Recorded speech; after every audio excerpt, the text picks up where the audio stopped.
Test में तुम लोगों के मार्क्स जो आए हैं वो तो मैंने देख ही लिए, ठीक है। सर भले ही नहीं देखते हैं बट मैं उस चीज़ का बराबर अपडेट लेती रहती हूँ कि किसको कितना मिला है, क्या मिला है। आज के जो सेकंड पार्ट का टेस्ट हुआ उसमें एक इंसान का कहना है कि नहीं नहीं उसमें इसके और मार्क्स इम्प्रूव होंगे। उस पर भी हम बातचीत करते हैं क्लास के एंडिंग में, ठीक है, कि उसने जो क्वेश्चन भेजे हैं उसमें उसके क्या आंसर्स आ रहे हैं वर्सेस वहाँ पे टेस्ट पेपर में क्या आंसर्स दिए हुए थे, ठीक है। बट पहले हम लोग हमारा आज का टॉपिक कंटिन्यू करते हैं आगे की तरफ। तो जैसे कि तुम्हें पता है केमिकल इक्विलिब्रियम ख़त्म होने की कगार पे खड़ा है। सिर्फ आखिरी के 2 टॉपिक्स बाकी हैं, थर्मोडायनेमिक्स एंड केमिकल इक्विलिब्रियम, और दूसरा साइमल्टेनियस इक्विलिब्रिया। तो सबसे पहले आ जाते हैं हम लोग हमारे नेक्स्ट टॉपिक पे, जो कि आज का टॉपिक है तुम्हारा thermodynamics of a chemical equilibrium. अब बात ऐसी है कि तुम्हें थर्मोडायनेमिक्स के बारे में कुछ भी नहीं पता, ठीक है। तुमने क्या पढ़ा है, मोल कंसेप्ट तो केमिकल इक्विलिब्रियम की तुम्हारी जर्नी है। हाँ, ये बात अलग है कि डी ब्लॉक तुम्हें पढ़ा दिया गया है थोड़ा बहुत, बट तुम थर्मोडायनेमिक्स के बारे में कुछ नहीं जानते। और अभी थर्मोडायनेमिक्स हमें पढ़ने में टाइम है, उसको 12th स्टैंडर्ड के पार्ट में पढ़ेंगे। और ना ही अभी तक तुमने फिजिक्स का थर्मोडायनेमिक्स पढ़ा है। और अगर फिजिक्स का पढ़ भी लेते तो फिजिक्स के थर्मोडायनेमिक्स और केमिस्ट्री के थर्मोडायनेमिक्स में अंतर है, तो उससे फ़र्क नहीं पड़ता कि आपने फिजिक्स में क्या पढ़ा है। और इस बात से भी फ़र्क नहीं पड़ता कि तुम्हें अपने पास्ट टेंस में थर्मोडायनेमिक्स की कितनी जानकारी है। थर्मोडायनेमिक्स की कंप्लीटली नई दुनिया है, आपने इससे पहले बचपन में पढ़ी भी नहीं है। और अगर थोड़ी बहुत जानकारी इन द केस आपके दिमाग में है भी, आपने ऊपर से बुक रीडिंग की है, तो भी वो कोई काम की नहीं है। जब हम पूरा थर्मोडायनेमिक्स पढ़ते हैं ना, तो थर्मोडायनेमिक्स में आखिरी में एक आता है थर्ड लॉ ऑफ थर्मोडायनेमिक्स। बस हमको उस थर्ड लॉ ऑफ थर्मोडायनेमिक्स की फ़िलहाल नीड है। लेकिन अब बात ऐसी है कि थर्ड लॉ ऑफ थर्मोडायनेमिक्स के कुछ टर्म्स मैं यहाँ यूज़ करूँगी, है ना। उन टर्म्स को लेकिन मैं एक्सप्लेन नहीं करूँगी। रीज़न, वहाँ पे जब मेरे को थर्मोडायनेमिक्स चैप्टर पढ़ाना है तो वहाँ पे मेरे को एक दिन एक लेक्चर लगेगा गिब्स एनर्जी को, एक लेक्चर लगेगा एंट्रोपी को। अब तुम खुद सोचो कि वो एक एक लेक्चर लगने वाली जो चीज़ें हैं, ऐसे 4-5 और सब टॉपिक्स हैं, उनको हम आज की क्लास में इन शॉर्ट समझ के कर भी क्या करेंगे, क्या उखाड़ लेंगे, उसका कोई मतलब का नहीं है। तो देयरफॉर अभी आप केमिकल इक्विलिब्रियम क्योंकि पढ़ रहे हो और आपको थर्मोडायनेमिक एस्पेक्ट उसका जानना है, तो कुछ मैं बेसिक चीज़ें बता रही हूँ जिसको तुम अभी ऐसा करोगे, वहाँ है सो है बस। और जब थर्मोडायनेमिक्स चैप्टर पढ़ोगे तो वहाँ से इस चीज़ को फिर क्रॉस वेरीफाई करके पढ़ते रहना, बात समझ में आती जाएगी, ठीक है। तो अभी कुछ ऐसे पॉइंट्स मैं सामने रखूँगी जिसको फिलहाल तुम्हें मानना वो तुम्हारी मजबूरी है कि यार अभी थर्मोडायनेमिक्स पढ़ा तो नहीं है, अभी मान लेते हैं, जब देखेंगे तब का तब जानेंगे, है ना। ये उस तरीके से जैसे जब आप 10th में थे तब आप ये मान लेते थे एकदम कि बताइए आपका क्या कहते हैं, लेफ्ट टू राइट जाने पे वेंडरवॉल रेडियस क्यों सबसे बड़ा होता है, या फिर आप कुछ अदर इन्फॉर्मेशंस को मान लेते थे। कभी न्यूटन लॉ वगैरह के सिर्फ स्टेटमेंट्स पढ़े थे, सूडो फोर्सेस क्या होते हैं कुछ पढ़ा कहाँ था, तो सब अभी भी पढ़े हो, बस मान लेते थे, मान लो फ्यूचर में जाके देखेंगे, तो वही है, फिलहाल भी मान लो। ऐसा मेरा अप्रोच है। हो सकता है तुम ऐसा पाओ कि कोई तुम्हें इस चीज़ को पढ़ा रहा है इन डिटेल इसमें, बट मुझे इस टॉपिक में थर्मोडायनेमिक्स को इन डिटेल घुसाने की मुझे नीड नहीं लगती। बेमतलब है, जब आगे जाके आपको ये टॉपिक्स वापस से पढ़ने ही हैं तो, ठीक है। या फिर तुम्हें अगर स्किप करना तो स्किप कर दो, कोई दिक्कत नहीं है। तुम जब थर्मोडायनेमिक्स पढ़ लोगे और तुम्हें अगर याद रहा तो वापस से केमिकल इक्विलिब्रियम को रिविजिट कर लेना, but I don't suggest that part, ठीक है। मेरे हिसाब से तो मैंने भी ऐसे ही पढ़ा था और तुम्हें भी ऐसे ही पढ़ना चाहिए। रीज़न क्योंकि फिलहाल वो चीज़ रिक्वायर्ड नहीं है, जहाँ होती है वहाँ पे देखो मैं चीज़ें थोड़ा टॉपिक समझा देती हूँ, जहाँ नहीं है उसको छोड़ दो। फिर देखो सबसे पहला रूल ये है कि थर्मोडायनेमिक्स में आप पहले तो 3 टर्म पढ़ोगे, एक होगा जी, एक होगा एच और एक होगा एस, ठीक है। जी को हम लोग कहते हैं आप लोगों की गिब्स फ्री एनर्जी। अब ये गिब्स फ्री एनर्जी नामक ये बला क्या है इसको हम समझेंगे थर्मोडायनेमिक्स में, ठीक है। एच के बारे में तो यार तुमको थोड़ी बहुत जानकारी तो हो ही गई है, एंथैल्पी, एंथैल्पी मतलब एनर्जी चेंज। और एस यहाँ पे अगेन तुम लोगों के पास एक नया फंक्शन आया that is known as what, entropy, बराबर। या फिर आप इसको अपनी इंग्लिश डिक्शनरी के हिसाब से आप ये भी कह सकते हो कि entropy is nothing but randomness, ठीक है। फॉर एग्जाम्पल, जब तक एक टीचर क्लास में रहते हैं तब तक आप कितने शरीफों के जैसे बैठते हो, और उनके निकल जाने के बाद क्या हाल होता है क्लास का, अपनी बेंच से उठकर किसी दूसरे अपने यार दोस्तों की बेंच पे जाके बैठ जाते हो। बस उसे हम लोग कहते हैं एंट्रोपी। एंट्रोपी मीन्स रैंडमनेस, कोई भी चीज़ कितनी बिखरी हुई है, उस बिखराव को ही हम एंट्रोपी कहते हैं। ठीक है, अच्छा, और गिव्स फ्री एनर्जी का मतलब जैसे उसके नाम से ही समझ में आ रहा है, जो एनर्जी हमारे पास अवेलेबल है। अब अवेलेबल क्या है क्या नहीं है वो सब थर्मोडायनेमिक्स का पार्ट, बट ये 3 टर्म्स आपको पढ़ने हैं एक थर्मोडायनेमिक्स में। अब इन 3 टर्म्स के बीच में एक रिलेशनशिप होता है, वो रिलेशनशिप होता है G = H - TS। कैसे आया, क्या नहीं आया, इस रिलेशनशिप का फिजिकल सिग्निफिकेंस क्या है, इस रिलेशनशिप से हमें क्या समझता है, पूरा संपूर्णतः थर्मोडायनेमिक्स में पढ़ना। बस अब एक बात का ध्यान रखना कि जैसे हम लोग जब फर्स्ट चैप्टर पढ़ते थे, फर्स्ट चैप्टर को पढ़ने के दौरान हम लोगों ने ये चीज़ देखी थी कि किसी भी रिएक्शन को आप 2 डिग्री पे भी करा सकते हो, 5 डिग्री पे भी करा सकते हो, 0 डिग्री पे भी करा सकते हो। तो वहाँ पे हमने एक टर्म लिया था STP। STP का मतलब standard temperature pressure. Temperature is taken as 0 degree Celsius, pressure is taken as 1 ATM। यहाँ पर भी थर्मोडायनेमिक्स में हम लोग बात करते हैं स्टैंडर्ड कंडीशंस की। ठीक है, अभी आयोनिक इक्विलिब्रियम में आप पहली बार इन स्टैंडर्ड कंडीशन से वाकिफ होगे। जैसे ही अभी 3-4 दिन बाद जब हम आयोनिक इक्विलिब्रियम शुरू कर देंगे तो स्टैंडर्ड कंडीशन से वर्ड वहाँ पर आएगा आप लोगों की लाइफ में। बट अभी यहाँ पे स्टैंडर्ड कंडीशंस का मतलब है कि टेम्परेचर यहाँ पे लिया जा रहा है 25 डिग्री सेल्सियस। अब तुम्हें कैसे पता चलेगा कि कब टेम्परेचर 25 लेना है, कब 0 डिग्री सेल्सियस लेना है? देखो वो फील आ जाएगी, एग्जाम्पल करते करते हम बता भी देंगे कब क्या लेना है, तुम खुद भी समझ जाओगे हमारे बिना बताए भी, किसी के बिना बताए भी। बट यहाँ पे स्टैंडर्ड कंडीशन का मतलब टेम्परेचर बराबर 25 डिग्री सेल्सियस है, प्रेशर बराबर वही है आप लोगों का 1 ATM। ठीक है, अच्छा, और जब इस स्टैंडर्ड कंडीशंस पर जब आप चीज़ों को मेजर करते हो, for example you measured pH, जो कि नेक्स्ट चैप्टर में मेजर करेंगे। For example you measured entropy, for example you measured enthalpy. तो उन स्टैंडर्ड चीज़ों को फिर हम लोग रिप्रेजेंट किस तरीके से करते हैं, that standard conditions are represented like G0। मतलब G एंड G0 डिफरेंस क्या है, कुछ नहीं, G is gives energy, G0 is standard gives energy. ठीक है, अब अच्छा, जैसे आपने अभी क्या पहना है, कपड़े, मॉल में क्या लटके हैं, कपड़े, what's the difference? May be तुमने अभी कोई ब्रांडेड टी-शर्ट या शर्ट पहन के तुम बैठे होगे, but may be let's say मैंने अभी नॉन ब्रांडेड कपड़े पहने हैं। फॉर एग्जाम्पल मॉल्स में क्या लटके हैं, branded, what's the difference? Both are the clothes, difference is brand, simple. तो यहाँ पे भी क्या डिफरेंस है, सिंपल, टेम्परेचर प्रेशर की कंडीशन। G इज measured at any temperature, at any pressure, it may be 0.5, it may be 5। ठीक है, but G0 is the gives energy which is calculated at 25 degree Celsius and 1 ATM pressure। Similarly आप H को H0 लिख सकते हो, and T तो वैसे ही रहेगा यार, टेम्परेचर का क्या है, और यहाँ पे आप लोगों का आ जाएगा S1। तो इस तरीके से जब आप किसी भी कंडीशन को कन्वर्ट करते हो स्टैंडर्ड में, तो स्टैंडर्ड में क्या हो जाता है, G0, H0 ऐसे वर्ड्स हम लोग वहाँ पे यूज में ले आते हैं। तो नॉट, ये जो वर्ड है, ये जो नॉट आपको ऊपर अंडा दिख रहा है उसके सर पे चढ़ा हुआ, ये अंडा सिर्फ और सिर्फ इस बात का इंडिकेटर है कि उस चीज को आपने स्टैंडर्ड कंडीशंस पे यूज किया। अब मान लेते हैं मेरे पास कोई एक स्टेट है, फिलहाल तुम अपने एक कमरे में बैठे हो, लेट्स से अपने घर में बैठे हो, उस घर की एक लोकेशन होगी, कुछ ये ज्योग्राफी वालों के टर्म्स में यार, लॉन्गिट्यूड, लैटिट्यूड, कुछ डिग्री, कुछ कोऑर्डिनेट्स, कुछ तो होगा। ठीक है, अच्छा, तुम उठकर कल अपने दूसरे फ्रेंड के किसी घर के अंदर चले गए, उस फ्रेंड के घर के कोऑर्डिनेट्स डिपेंड कि उसका लॉन्गिट्यूड लैटिट्यूड कुछ अलग होगा, थोड़ा वेरिएशन आएगा, उसके कोऑर्डिनेट्स कुछ अलग होंगे।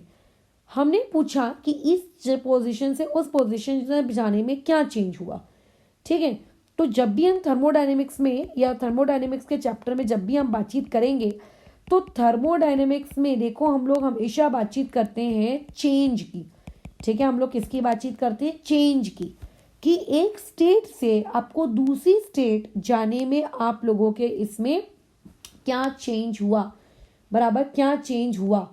तो अब ऐसे में वी नेवर टॉक अबाउट, ठीक है, कि ये वाली जो चीज़ है आप लोगों का क्या कहते हैं मतलब एक पर्टिकुलर स्टेट पे इसकी क्या वैल्यू है, ठीक है, ये सब नहीं, ये बिल्कुल भी हम नहीं करते, ठीक है। उसमें हम क्या कहते हैं कि इधर से उधर गया, ठीक है, बताओ उसमें कितने का चेंज आया।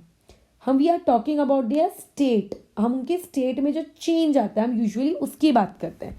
सो देयरफॉर जी नॉट को हम रिप्रेजेंट करेंगे डेल्टा जी नॉट से, जहाँ पे डेल्टा जी नॉट का क्या मतलब होगा कि अगर कोई भी चीज़ आप लोगों की एक स्टेट से दूसरी स्टेट जा रही है तो उसमें उस पर्टिकुलर क्वांटिटी में कितना चेंज आया।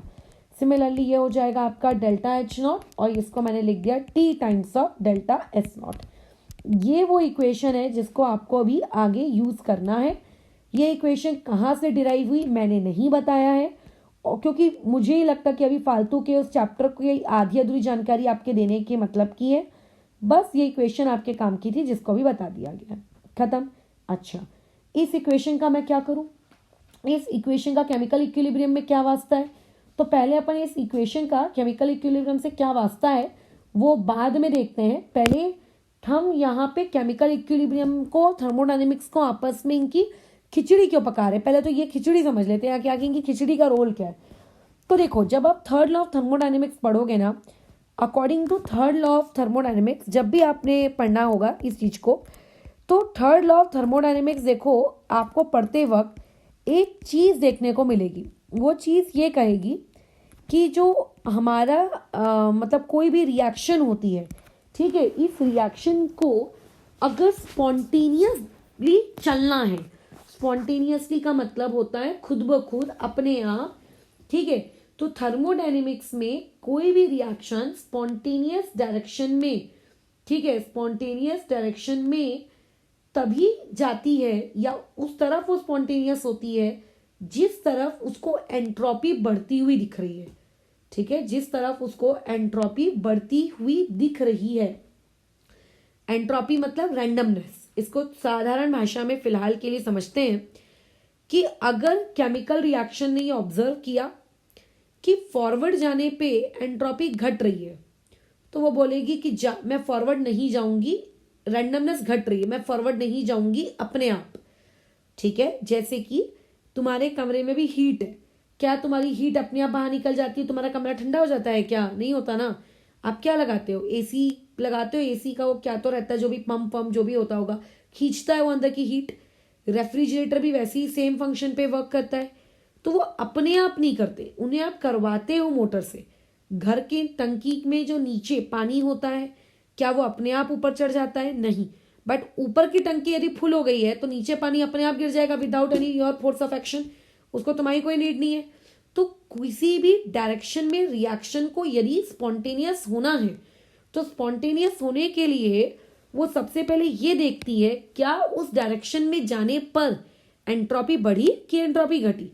अगर किसी पर्टिकुलर डायरेक्शन में जाने पर एंट्रोपी बढ़ रही है तो वो उस डायरेक्शन में अपने आप चुपचाप उसको फॉलो करेगी और उस डायरेक्शन में प्रोसीड होती जाएगी, ठीक है। हो सकता है अभी ये बातचीत तुम्हें थोड़ी अजीब लग रही हो कि अचानक से ये सब क्या बोल रहे हैं, तो एक कान से सुनो दूसरे कान से निकाल दो, थर्मोडायनेमिक्स में वापस से कान में डाल लेना, ठीक है। तो देखो चीजें क्या है आप लोगों की, सिंपल सी, ठीक है। किसी भी रिएक्शन में अगर आपको ये डिसाइड करना है कि उस रिएक्शन की स्पॉन्टेनियस डायरेक्शन क्या है, स्पेलिंग्स ठीक कर लेना, कि आपको अगर ये डिसाइड करना है कि किसी भी रिएक्शन में उसकी स्पॉन्टेनियस डायरेक्शन क्या है तो आप कैसे बताओगे। तो आप ये बोलोगे कि किसी भी रिएक्शन में उसको हम लोग स्पॉन्टेनियस डायरेक्शन कहेंगे जहां पे जाने पे, ठीक है, आपकी एंट्रोपी में क्या हो रहा है, इंक्रीज हो रहा है, ठीक है। एंट्रोपी ऑफ यूनिवर्स आपकी क्या हो रही है, इंक्रीज हो रही है। अब तुम्हें लगेगा अरे बाप रे ये वर्ड यूनिवर्स कहाँ से आ गया, तो ये भी थर्मोडायनेमिक्स का पार्ट है, सिस्टम सराउंडिंग यूनिवर्स बाउंड्री। इसीलिए अभी हम लोग थर्मोडायनेमिक्स से घुस ही नहीं रहे। बस याद रखना कोई भी रिएक्शन खुद को उस डायरेक्शन में स्पॉन्टेनियस करेगी जिस डायरेक्शन में उसको उसकी या फिर यूनिवर्स की एंट्रोपी बढ़ते हुए दिख रही है, बराबर है। अच्छा, उसके अलावा एक स्टेटमेंट और है। अब स्पॉन्टेनियस डायरेक्शन को थर्ड लॉ ऑफ थर्मोडायनेमिक्स के हिसाब से अगर मैं ना बोलते हुए सीधा सिंपल अगर ऐसा बोलना चाहूं कि तुम खुद सोचो, जस्ट इमेजिन करो, एक जैसे मान लेते हैं ये आपके पास एक लेट से कोई भी गोल चीज़ है। अब थोड़ी सी ये गोल चीज़ आपकी बड़ी होनी चाहिए। इस गोल चीज़ पे तुमने बड़ी मेहनत से ना यहाँ पे बॉल बैलेंस की। ये बैलेंसिंग पोजीशन है इस बॉल की। आप कह सकते हो कि एक तरीके से वो पॉइंट उस बॉल का इक्विलिब्रियम पोजीशन है। अब तुम में से किसी एक शैतान इंसान ने पीछे से इसको उंगली मार दी कि जा गिर। अब क्या होगा, बॉल धाए से नीचे गिर जाएगी। अब बॉल जब नीचे गिरेगी ऐसे मान लेते हैं, ठीक है, मान लेते हैं, तो अब ये नीचे गिरती गई गिरती गई गिरती गई गिरती गई गिर गई। ये धाए से ऐसे नीचे आ रही है, ये आती गई और बेचारी क्या हो गई, नीचे गिर गई। क्यों? अभी जब ये नीचे गिर रही थी, ये नीचे जब गिर रही है इधर फ्लोर पे, ये इधर गिर रही है फ्लोर पे, ठीक है, ये वापस ऊपर क्यों नहीं चढ़ रही अपने आप? ये नीचे क्यों आ रही है? ये नीचे ही क्यों आ रही है? क्योंकि उस रिएक्शन ने ये देखा, ठीक है, कि मुझको खुद को उस तरफ प्रोसीड करवाना है जहां पे मैं इक्विलिब्रियम को अटेन कर सकूं, ठीक है, जहां से मैं इक्विलिब्रियम को इजीली अटेन कर सकूं, ठीक है, स्पॉन्टेनियसली मैं अटेन कर सकूं।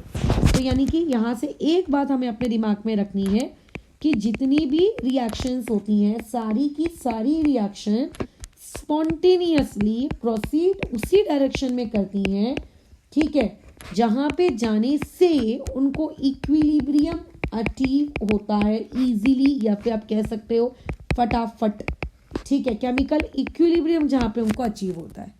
ये दो भाषाएं हैं। पहली भाषा रिएक्शन कहाँ जाएगी बोलो, जहां एंट्रोपी बढ़ेगी, अपने आप स्पॉन्टेनियसली कहाँ जाएगी, जहां एंट्रोपी बढ़ेगी, प्लस दूसरी भाषा क्या है, रिएक्शन बोलो स्पॉन्टेनियसली कहाँ जाएगी, जहां पे इक्विलिब्रियम मिलेगा। अगर मैं ये ऊपर के तुम्हारे दोनों स्टेटमेंट्स, जो कि हो सकता है अभी तुम्हें टूटे फूटे समझ में ना आए हो, स्टेटमेंट नंबर 1 और स्टेटमेंट नंबर 2, अगर इन दोनों को अगर मैंने कंबाइन कर दिया, सर स्टेटमेंट 1 और स्टेटमेंट 2 से क्या शिक्षा मिलती है कि किसी भी केमिकल, या केमिकल तो नहीं बोलना चाहिए, किसी भी रिएक्शन का जो स्पॉन्टेनियस मूवमेंट होता है, वो स्पॉन्टेनियस मूवमेंट का डायरेक्शन क्या होगा, रिएक्शन का स्पॉन्टेनियस जो मूवमेंट होता है, इस मूवमेंट का डायरेक्शन क्या होगा। आप इसके डायरेक्शन के बारे में टिप्पणी करिए। तो आप उसमें सिंपल कहेंगे कि देखो उसके डायरेक्शन को हम लोग दो तरीके से देख सकते हैं। पहला, जहां पे वो क्या कर पा रही है, केमिकल इक्विलिब्रियम अचीव कर पा रही है, और दूसरा बोलो कहाँ पे होगा, दूसरा वहां होगा जहां पे उसको एंट्रोपी बढ़ते हुए दिखेगी। तो जहां पे उसको ये दोनों चीजें मिल रही हैं, रिएक्शन अपने आप उसको वहां की तरफ बढ़ेगी। तो मतलब एक तरीके से रिएक्शन को क्या चाहिए, इक्विलिब्रियम भी चाहिए, बट इक्विलिब्रियम के साथ साथ उसको क्या कह सकते हो, मैक्सिमम एंट्रोपी वाली स्टेज भी चाहिए है। दोनों चाहिए। एक केमिकल रिएक्शन को स्पॉन्टेनियस मूवमेंट करने के लिए केमिकल इक्विलिब्रियम भी चाहिए, और उस केमिकल इक्विलिब्रियम पे उसको बहुत ज़्यादा अमाउंट में एंट्रोपी भी चाहिए है, एंट्रोपी भी चाहिए। तो देयरफॉर यहाँ से अब हम लोग पूरा केमिकल इक्विलिब्रियम का चैप्टर पढ़ लिए। अब पढ़ लेने के बाद हम लोग केमिकल इक्विलिब्रियम की नई परिभाषा लिखेंगे कि अगर तुम्हें ये बोला जाए कि डिफाइन केमिकल इक्विलिब्रियम, या फिर define equilibrium, not chemical equilibrium, physical भी तो हो सकता है, just like we did in yesterday's class, ठीक है, in case of diamond and graphite और melting of ice and boiling of water. तो इक्विलिब्रियम अगर आपको डिस्क्राइब करना है, डिफाइन करना है, तो आप इक्विलिब्रियम को कैसी स्टेट बताओगे? तो आप ये बोलोगे इक्विलिब्रियम किसी भी रिएक्शन की वो स्टेट है जहां पे उस रिएक्शन को अपनी एंट्रोपी मैक्सिमम चाहिए, ठीक है, बस खत्म। ये हुई इक्विलिब्रियम की थर्मोडायनेमिक्स के हिसाब से डेफिनेशन।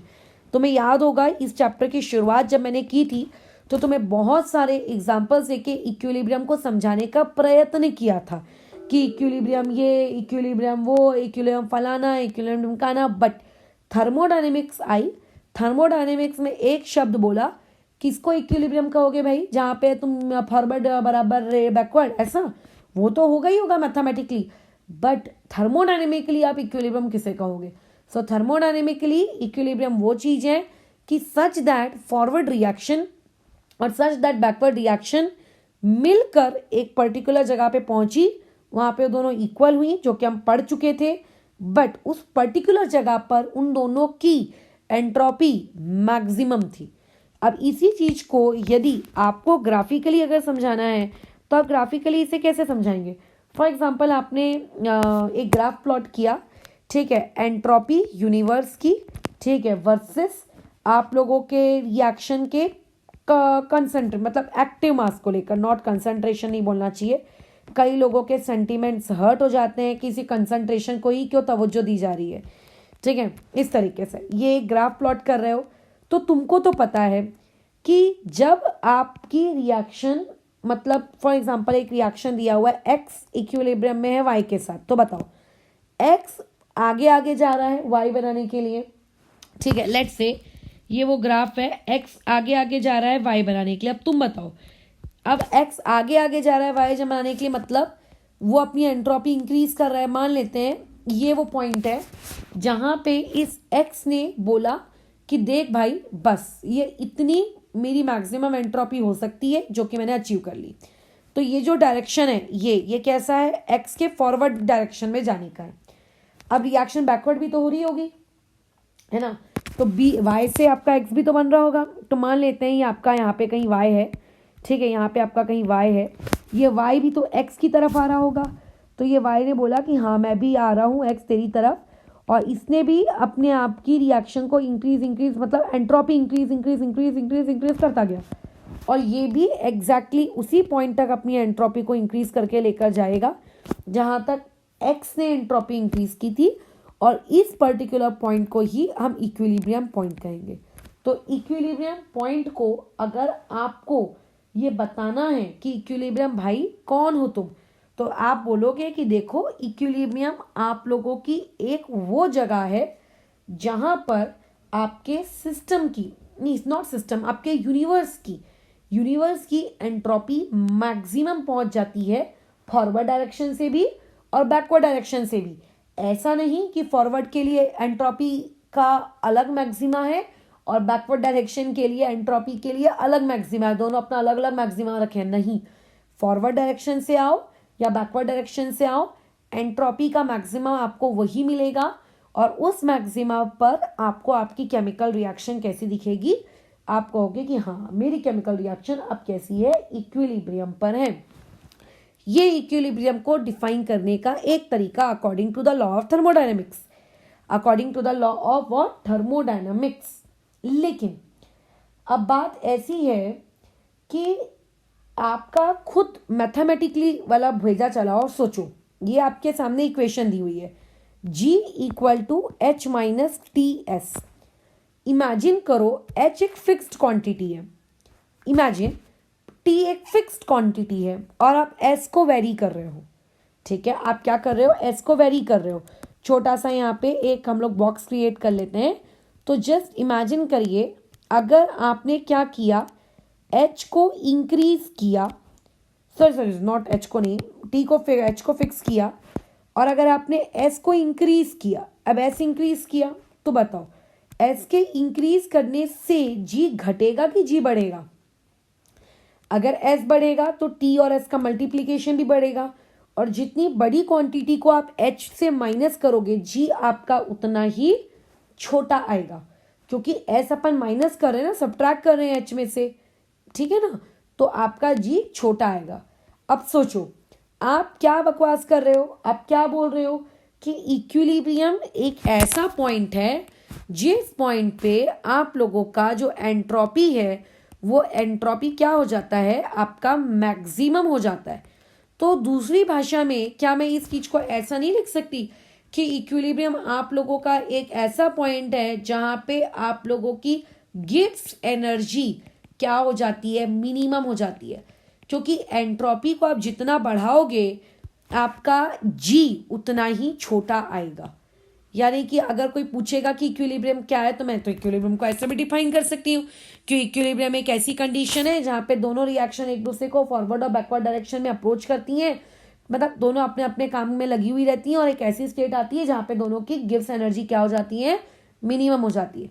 मतलब ये जो ऊपर का ग्राफ है, अगर इसी सेम ग्राफ को मैं प्लॉट कर दूं, किसके वर्सेस प्लॉट कर दूं, एंट्रोपी को हटा के गिव्स के वर्सेस अगर मैं प्लॉट कर दूं, तो यहाँ पे आप ये पाओगे कि जिस ग्राफ को आप ऊपर ऐसा दिखाए थे ना, उसका मैक्सिमा आपने दिखाया था अब गिब्स एनर्जी के टर्म्स में ये ग्राफ कैसा रहेगा, ऐसा रहेगा, ये ऐसा रहेगा, ठीक है, ये ऐसा, यहाँ पे ये वो पॉइंट है, लेट्स से फॉरवर्ड डायरेक्शन में का वो point, let's say backward direction का पॉइंट, ये मिनिमम पॉइंट है, और इस मिनिमम पॉइंट पे आपकी रिएक्शन क्या हुई, दोनों ने इक्विलिब्रियम अचीव कर लिया। ये कैसा पॉइंट है, ये इक्विलिब्रियम का पॉइंट है, कैसा पॉइंट है ये, इक्विलिब्रियम का पॉइंट है, ये इक्विलिब्रियम का पॉइंट है, बराबर। तो ये ग्राफ्स थोड़े इंपॉर्टेंट थे कि क्यों एंट्रोपी को मैक्सिमम रखा गया है, क्यों एंट्रोपी को गिब्स को मिनिमम रखा है। अब अगर किसी को ये डाउट आए कि स्पॉन्टेनियस डायरेक्शन में एंट्रोपी बढ़नी ही क्यों चाहिए, घटनी क्यों नहीं चाहिए, तो उसके लिए थर्मोडायनेमिक्स तक का आप इंतजार करिए, ठीक है। आप क्या करिए, थर्मोडायनेमिक्स तक का इंतजार करिए। अब सोचिए, आपने ये जो ग्राफ बनाया है, इस ग्राफ को क्या मैं 3 तरीकों से और नहीं बना सकती? क्या यही सेम ग्राफ 3 तरीकों से नहीं बनाया जा सकता? कैसे? अब अगर एक रिएक्शन इक्विलिब्रियम पे है अकॉर्डिंग टू यू, तो ये ग्राफ आपका कुछ इस प्रकार का दिखेगा। 2 मिनट। अगर कोई रिएक्शन लेट्स इमेजिन इक्विलिब्रियम पे है, तो किसके वर्सेस ग्राफ बना रहे हैं हम? एक्टिव मास, ठीक है, एक्टिव मास वर्सेस आप लोगों की गिब्स एनर्जी। तो ये ग्राफ कैसा दिखेगा? ये ग्राफ दिखेगा ऐसा, ठीक है, ये दिखेगा आपको, अरे यार गिब्स एनर्जी में तो उल्टा बनेगा ना, यू बनेगा गिब्स एनर्जी में, तो ये ऐसा दिखेगा, ये ग्राफ आपको कैसा दिखेगा? ऐसा, ठीक है। इससे क्या समझेगा? इससे ये समझेगा कि जितनी रिएक्शन ने इक्विलिब्रियम में पहुंचने के लिए जितना फॉरवर्ड वाली ने प्रयत्न किया, उतना ही प्रयत्न बैकवर्ड वाली ने भी किया, और दोनों इक्विलिब्रियम पे पहुंच गए। लेकिन मान लेते हैं कोई रिएक्शन फॉरवर्ड जाना ही नहीं चाहती, किसी रिएक्शन की फॉरवर्ड जाने की इच्छा ही ना है, बोलो, रिएक्शन बोल रही है मुझको नहीं जाना है फॉरवर्ड, या ऐसा भी हो सकता है रिएक्शन ये कहे कि यार मुझको नहीं जाना है बैकवर्ड, ये भी तो हो सकता है।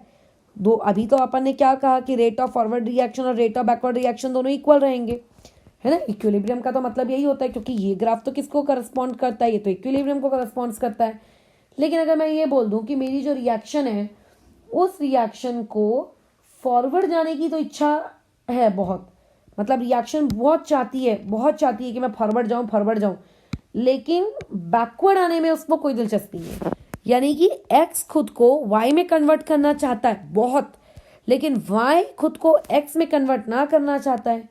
तो ये ग्राफ बताओ कैसा दिखेगा अगर ये चीज आप लोगों की एक्स इक्विलिब्रियम टू वाई अगर नहीं हुआ तो, ठीक है। यानी कि मेरा कहने का तात्पर्य ये है कि फॉरवर्ड शिफ्ट कैसा रहेगा? स्पॉन्टेनियस, मतलब रिएक्शन फॉरवर्ड जाने की बहुत ही उतावली है, ठीक है, लेकिन बैकवर्ड आने में उसकी कोई इच्छा नहीं है।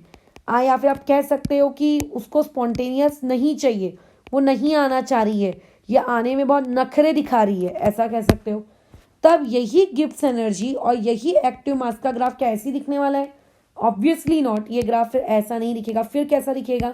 तो देखो मैंने क्या कहा, हमारे केस के अनुसार फॉरवर्ड डायरेक्शन स्पॉन्टेनियस है, मतलब रिएक्शन को बड़ी इच्छा है कि आगे जाऊं, मैं आगे जाऊं, आगे जाती जा रही है, और उसने अपना मिनिमम अटेन भी कर लिया। ये देखो कितना फॉरवर्ड आ गई। लेकिन जो आपकी क्या कहते हैं प्रोडक्ट है, इसको ना अपन ऐसा बना लेते हैं, रुको ये इसको ऐसा ड्रॉ कर लेते हैं। ये कौन है आपका? इस तरह प्रोडक्ट है, 3 एक्सेस बना ली। इसको क्या ड्रॉ कर लेते हैं? रिएक्टेंट ना फटाफट देखो, रिएक्शन शुरू हुई तो रिएक्टेंट कितना सारा था, रिएक्टेंट खुद को खर्च करता जा रहा है, अपनी गिब्स एनर्जी डिक्रीज करता जा रहा है, और उस रिएक्टेंट ने फॉरवर्ड जाता जाए और अपनी मिनिमम गिब्स एनर्जी को अटेन कर लिया। लेकिन जो प्रोडक्ट है, वो प्रोडक्ट ना लेट्स से यहाँ पर है, मान लेते हैं ये प्रोडक्ट ना यहाँ पर है, ये प्रोडक्ट को बैकवर्ड आना चाहिए था कायदे से, नियम कायदे के अनुसार इक्विलिब्रियम मेंटेन करने के लिए। तो जितना फॉरवर्ड चला गया ना, बैकवर्ड उसके कंपेयर में बहुत ही कम हुआ।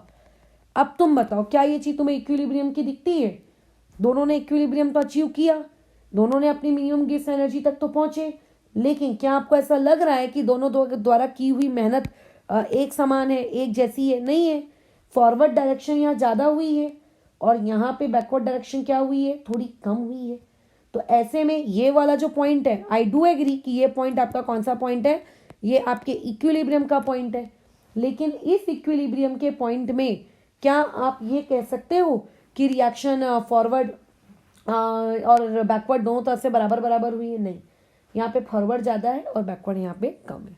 ठीक है, तो इस टाइप का ग्राफ आता है। तो इस ग्राफ को देखकर आप क्या कंक्लूजन निकालोगे? पहला कंक्लूजन ये निकालोगे कि रिएक्शन फॉरवर्ड डायरेक्शन में जाने के लिए स्पॉन्टेनियस है। ठीक है, फॉरवर्ड डायरेक्शन में जाने के लिए स्पॉन्टेनियस है। दूसरा कंक्लूजन आप क्या निकालोगे कि ये जो आपको सॉलिड रेड लाइन दिख रही है, सॉलिड रेड लाइन, इस सॉलिड रेड लाइन पर आपका जो क्यू है, आपका जो क्यू है वो क्या है? छोटा है। किससे? आपके के से, क्योंकि जब जब क्यू के से छोटा होता है वो बहुत आगे जाने की कोशिश करता है। और जो डॉटेड लाइन है, इस डॉटेड लाइन में हमें साफ साफ दिख रहा है कि क्यू आपके के से बड़ा है। ठीक है, मतलब इसमें कल को कोई ग्राफिकल क्वेश्चन ऐसा भी आ सकता है कि डॉटेड लाइन में क्यू और के का क्या रिलेशनशिप है, सॉलिड लाइन में क्या रिलेशनशिप है। ये मैंने क्या अपने मन से बताया? नहीं, रिएक्शन क्वेश्चन पढ़ के आए हो, ली चार्टेलर प्रिंसिपल पढ़ के आए हो, तो इतनी बातचीत तो दिमाग में जानी ही चाहिए। तो दूसरा क्वेश्चन तुमसे पूछा जा सकता है अबाउट क्यू एंड के ऑन ग्राफ पेपर। ठीक है, कि क्यू एंड के बारे में ग्राफ पेपर पे आपको, या डायग्राम जो आपको दिया गया है उस पर आपकी क्या टिप्पणी है। अच्छा, पॉइंट नंबर 3 और क्या इस क्वेश्चन में पूछा जाएगा? आप ध्यान से सुनिए। देखिए, ये आपका रिएक्टेंट है, ये इस रिएक्टेंट की एक सर्टेन जी की वैल्यू है, बराबर बराबर। ये आपका प्रोडक्ट है, ये इस प्रोडक्ट की सर्टेन जी की वैल्यू है, और ये वैल्यू इक्विलिब्रियम वाले जी की है। तो भूल जाओ इक्विलिब्रियम को, गड्ढे में डालो। रिएक्टेंट और प्रोडक्ट के इक्विलिब्रियम की, मतलब जी की वैल्यू में से अगर मैं जी प्रोडक्ट की अगर बात करूं तो जी प्रोडक्ट कम है as compare to G reactant. अगर जी रिएक्टेंट ज़्यादा है और प्रोडक्ट कम है, तो अगर मैं डेल्टा जी की बात करूंगी तो डेल्टा जी होता है जी प्रोडक्ट माइनस जी रिएक्टेंट। छोटी क्वांटिटी में से बड़ी क्वांटिटी माइनस कर रहे हो तो कैन आई से कि जब जब एक रिएक्शन फॉरवर्ड डायरेक्शन में जाने के लिए बहुत स्पॉन्टेनियस रहती है as compare to backward direction, तो तब तब डेल्टा जी आपका नेगेटिव आता है। ये चीज आप थर्मोडायनेमिक्स में भी पढ़ोगे कि जब जब डेल्टा जी निगेटिव होता है, रिएक्शन खुद को फॉरवर्ड डायरेक्शन में स्पॉन्टेनियस रखती है। ठीक है, खुद को फॉरवर्ड डायरेक्शन में स्पॉन्टेनियस रखती है, यानी कि ये जो रिएक्शन है, इस रिएक्शन में प्रोडक्ट का फॉर्मेशन फेवरेबल रहेगा। प्रोडक्ट का फॉर्मेशन, प्रोडक्ट फेवरेबल रिएक्शन है। कैसी रिएक्शन है ये? प्रोडक्ट फेवरेबल रिएक्शन है, प्रोडक्ट फेवरेबल। ठीक है, ज्यादा से ज्यादा प्रोडक्ट बनाने की ये इच्छा अपने अंदर रखती है, ज्यादा से ज्यादा। और साथ ही साथ में इस क्वेश्चन के लिए जो इक्विलिब्रियम के की जो वैल्यू होगी वो ग्रेटर देन 1 होगी। ठीक है, क्या होगी आप लोगों की? Greater than 1। ये इस प्रकार से, ये इस प्रकार से इसकी बातचीत है। बस ये इतना हम इस ग्राफ से हम लोग डिड्यूस कर सकते हैं, और कुछ भी नहीं है ना। अच्छा, अब ये जो ग्राफ है, अब तुम इसको इक्विलिब्रियम वाले ग्राफ से कंपेयर करो। तो इक्विलिब्रियम ग्राफ बेचारा कितना सीधा साधा शरीफ था, लेकिन एक केस ऐसा भी तो बन सकता है। मान लेते हैं कि आपके पास जो रिएक्शन है, ठीक है, मान लेते हैं आपके पास जो रिएक्शन है वो रिएक्शन फॉरवर्ड डायरेक्शन में स्पॉन्टेनियस नहीं होना चाहती। वो रिएक्शन कहती है कि मुझको कौन से डायरेक्शन में स्पॉन्टेनियस होना है? ज़्यादा स्पॉन्टेनियस मुझे कौन से डायरेक्शन में होना है? बैकवर्ड। स्पॉन्टेनियस नहीं होना है ये कहना गलत होगा, ज़्यादा स्पॉन्टेनियस वो कौन से डायरेक्शन में वो होना चाहती है ये कहना सही होगा। ठीक है, तो हमने कहा कि इस बार प्रोडक्ट से रिएक्टेंट, यानी कि ज़्यादा से ज़्यादा प्रोडक्ट खुद को किस में कन्वर्ट करने की कोशिश कर रहा है? रिएक्टेंट में। और लो पहुंच भी गया इस पॉइंट तक, इस पॉइंट पे पहुंच गया और बोलता है कि देख भाई, अब इससे ज़्यादा मैं अपनी गिब्स एनर्जी नहीं कर सकता। लेकिन जो रिएक्टेंट है उसको भी तो प्रोडक्ट में आना था, वो बोल रहा है मैं आ रहा हूँ ना, टुकुर टुकुर टुकुर टुकुर, धीरे धीरे धीरे धीरे धीरे धीरे धीरे धीरे धीरे धीरे, बिना ज़्यादा अपनी मेहनत लगाए वो भी उस पर्टिकुलर पॉइंट तक पहुँच गया, वो भी उस पर्टिकुलर पॉइंट तक पहुँच गया, बराबर। तो क्या ये पॉइंट इक्विलिब्रियम पॉइंट कहलाएगा? बिल्कुल कहलाएगा, ये पॉइंट इक्विलिब्रियम पॉइंट ही कहलाएगा। यहाँ पे क्यू और के इक्वल होंगे। लेकिन ये वाला पॉइंट क्या कहलाएगा? ये बताएगा, ये पहला तो कौन सा है? ये बैकवर्ड है, क्योंकि प्रोडक्ट से रिएक्शन की तरफ जा रहे हो ना। तो बैकवर्ड में आपको क्या देखने को मिल रहा है? बैकवर्ड में आपको ये देखने को मिल रहा है कि यहाँ पे आपका क्यू जो है वो क्यू क्या है आप लोगों का? ग्रेटर देन के है, तभी तो रिएक्शन बैकवर्ड जा रही है। और ये डॉटेड इस केस में क्या है, डॉटेड इस केस में फॉरवर्ड डायरेक्शन को क्या कहते हैं उस भाषा को दर्शाता है। और क्यू यहाँ पे आपका लेसन के। अगर कोई कमेंट करे कि ये रिएक्शन कैसी रिएक्शन है, मतलब प्रोडक्ट फॉर्मेशन इसके लिए फेवरेबल है कि रिएक्टेंट का फॉर्मेशन फेवरेबल है, तो साफ साफ दिख रहा है कि रिएक्शन पीछे आना चाह रही है। ठीक है, यानी कि इस रिएक्शन को बैकवर्ड डायरेक्शन में ये स्पॉन्टेनियस है, ग्राफ देख के समझ रहे हो। तो यानी कि इसको हम लिखेंगे यहाँ पे बैकवर्ड शिफ्ट इस रिएक्शन का कैसा है, बहुत ज़्यादा स्पॉन्टेनियस है। पॉइंट नंबर बी हम ये लिखेंगे, क्योंकि रिएक्शन बैकवर्ड में आना चाह रही है तो ये रिएक्शन प्रोडक्ट फॉर्मेशन के लिए अच्छी नहीं है, ये रिएक्टेंट फेवर्ड रिएक्शन है। और ये रिएक्टेंट फेवर्ड रिएक्शन है, इसीलिए इसका जो के होगा वो लेस देन 1 होगा। पॉइंट नंबर डी, ये पूछा जा सकता है आपसे कि बताइए यहाँ पर आपके डेल्टा जी मतलब चेंज को लेकर क्या टिप्पणी है। तो ऊपर अगर समझ में आया है कि डेल्टा जी ऊपर वाले केस में नेगेटिव है, तो अपनी खुद बुद्धि लगाओ और बताओ यहाँ पे डेल्टा जी क्या होगा। यहाँ पे आपका डेल्टा जी पॉजिटिव होगा। ठीक है, ये आ गया डेल्टा जी पॉजिटिव। तो रिएक्शन को यदि आप फॉरवर्ड डायरेक्शन में स्पॉन्टेनियस रखना चाहते हो तो चेंज इन गिब्स एनर्जी आपकी कैसी आनी चाहिए, बोलो नेगेटिव। और अगर आप रिएक्शन को बैकवर्ड डायरेक्शन में स्पॉन्टेनियस रखना चाहते हो तो डेल्टा जी आपका कैसा आना चाहिए, पॉजिटिव। ठीक है, डेल्टा जी कैसा आना चाहिए, पॉजिटिव। एंट्रोपी पे कुछ भी कमेंट मत करना अभी कि नहीं मैडम, क्योंकि डेल्टा जी और एंट्रोपी तो ना एक दूसरे के उल्टे होते हैं। ये अपना कोई भी लॉजिक मत चलाना फालतू के, और उसमें तुम बड़े इज्जत से मुझे स्क्रीनशॉट भी भेजते हो कि नहीं देखो आप ही ने तो लिखा था यहाँ पे, ये देखो पढ़ो ये पढ़ो, आप ही ने तो लिखा है कि एस बढ़ रहा है जी बढ़ रहा है, so we can say that कि entropy and G are inverse. No, we can not say that. मैंने जो ये स्टेटमेंट लिखी है ना, ये स्टेटमेंट मैंने इस एल्जेब्रिक मैथमेटिकल एक्सप्रेशन को देख के लिखा है, जो कि ये कतई नहीं कहता है कि जी और एस एक दूसरे के इनवर्स में क्या कहते हैं नातेदार हैं, रिलेटिव्स हैं। सो कोई भी फालतू लॉजिक नहीं बनाना। थर्मोडायनेमिक्स इसलिए पढ़ी नहीं है तो अभी जितना पढ़ाया जाए एग्जैक्टली उतना दिवेजे में रखना, बाकी को एकदम फ्लश आउट करो। ठीक है, तो ये था थर्मोडायनेमिक और इक्विलिब्रियम के ऊपर एक छोटी सी कहानी जिसमें 3 ग्राफ्स इन्वॉल्व थे। अच्छा, अब तुम ध्यान देना, आप ग्राफ्स को 2 तरीकों से बना सकते हो, या तो एक्टिव मास वर्सेस आप एंट्रोपी बना लो, या फिर आप active mass versus Gibbs energy बना लो। तो एंट्रोपी के अगर साथ बनाओगे तो छतरी कैसी दिखेगी, छतरी के जैसी दिखेगी, है ना, छतरी बनेगा, छत्ता बनेगा। लेकिन अगर आपने गिब्स के साथ बनाया तो कटोरी बनेगी। ठीक है, क्या बनेगा, यू शेप बनेगी। ठीक है, अच्छा, और उसके अलावा फिर गिब्स एनर्जी के ही देखो मैंने टोटल 3 ग्राफ्स बना दिए। एक इक्विलिब्रियम पे, अगर इक्विलिब्रियम है जहाँ पे फॉरवर्ड और आपका बैकवर्ड सब कुछ स्पॉन्टेनियस है तब, और एक उसके ऊपर बनाया जब आपका क्या कहते हैं फॉरवर्ड डायरेक्शन स्पॉन्टेनियस होती है, और एक तब बनाया जब बैकवर्ड डायरेक्शन स्पॉन्टेनियस होती है। तो उसी प्रकार से आप यहाँ पर एंट्रोपी के भी टोटल 3 ग्राफ्स बना सकते हो। ठीक है, आप यहाँ पे एंट्रोपी के भी कितने ग्राफ बना सकते हो, 3 ग्राफ बना सकते हो। छोटे छोटे मैं ग्राफ बना के दिखा दे रही हूँ। पहला ग्राफ तो देखो एंट्रोपी का क्या बनेगा, जब रिएक्शन इक्विलिब्रियम पर है तो इक्विलिब्रियम वाली रिएक्शन कैसी बनेगी, ऐसी, ना तो फॉरवर्ड वाली ज्यादा ना तो बैकवर्ड वाली ज्यादा स्पॉन्टेनियस, दोनों बराबर बराबर स्पॉन्टेनियस। ठीक है, दोनों बराबर बराबर स्पॉन्टेनियस। जितना फॉरवर्ड डायरेक्शन में रिएक्शन स्पॉन्टेनियस है उतनी ही रिएक्शन आप लोगों की बैकवर्ड डायरेक्शन में भी स्पॉन्टेनियस है।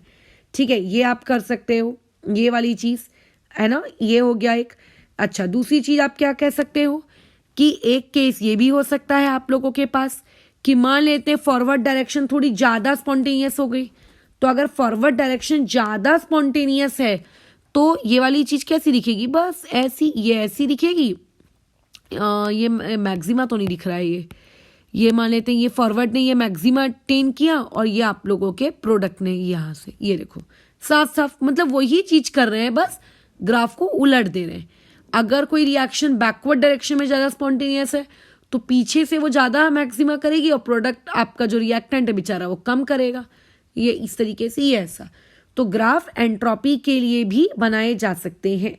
ठीक है, एंट्रोपी के लिए भी आप इस चीज को ड्रॉ कर सकते हो, और कुछ भी नहीं।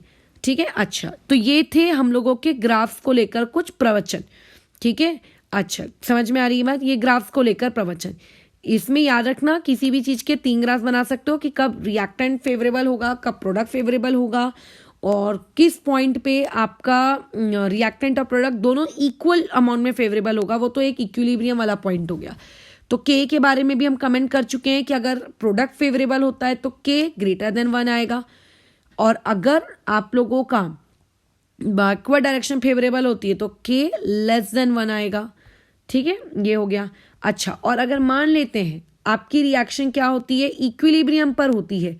ठीक है, अगर आपकी रिएक्शन इक्विलिब्रियम पे, तो इक्विलिब्रियम पे रहते वक्त उसके के बारे में आप क्या कमेंट करोगे? पहली बात तो डेल्टा जी के बारे में क्या कमेंट करोगे? तो डेल्टा जी देखो उस केस में 0 होता है। ठीक है, जब भी डेल्टा जी की वैल्यू, आपकी डेल्टा जी नॉट की वैल्यू 0 आती है, ये सारी हम स्टैंडर्ड रिएक्शंस करा रहे हैं। यहाँ पे मैंने जी नॉट के कोऑर्डिनेट्स लगाए नहीं है, इसको लगा लेना। जी नॉट सब कुछ स्टैंडर्ड पे चल रहा है। तो इक्विलिब्रियम पे डेल्टा जी नॉट बराबर क्या हो जाएगा? 0 हो जाएगा। पॉइंट नंबर बी, आप लोगों का reaction will not favour product, neither product neither आपका क्या कहते हैं रिएक्टेंट। ठीक है, कुछ भी नहीं होगा।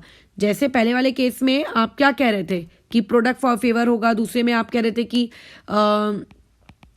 रिएक्टेंट फेवर होगा, है ना। तो यहाँ पे कुछ भी नहीं होगा। पॉइंट नंबर सी, यहाँ पर इसकी के की वैल्यू क्या होगी? तो इसकी के की वैल्यू की ये रेंज होगी।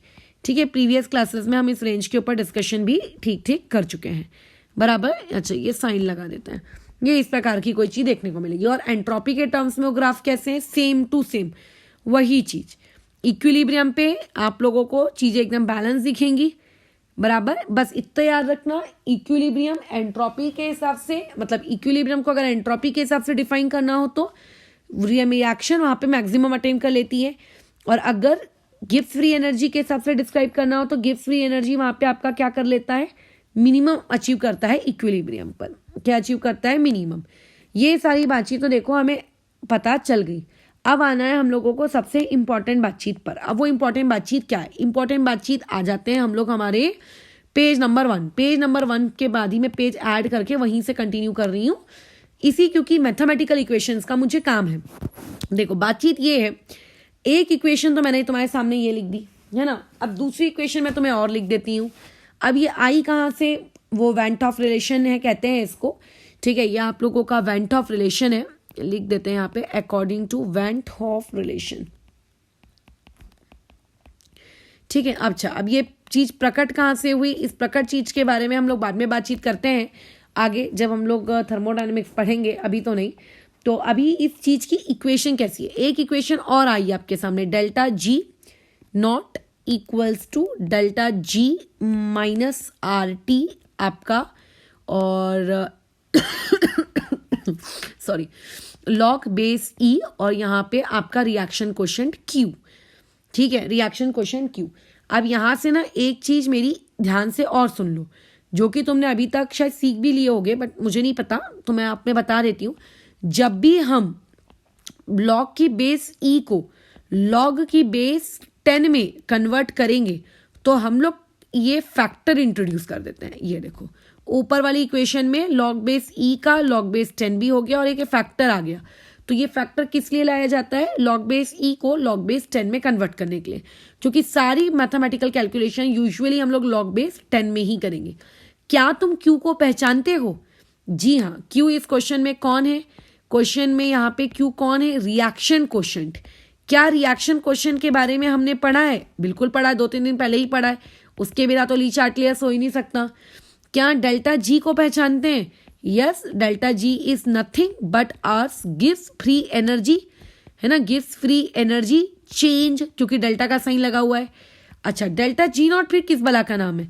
तो डेल्टा जी नॉट भी यही सेम चीज है, बस आगे लग गया है वर्ड स्टैंडर्ड।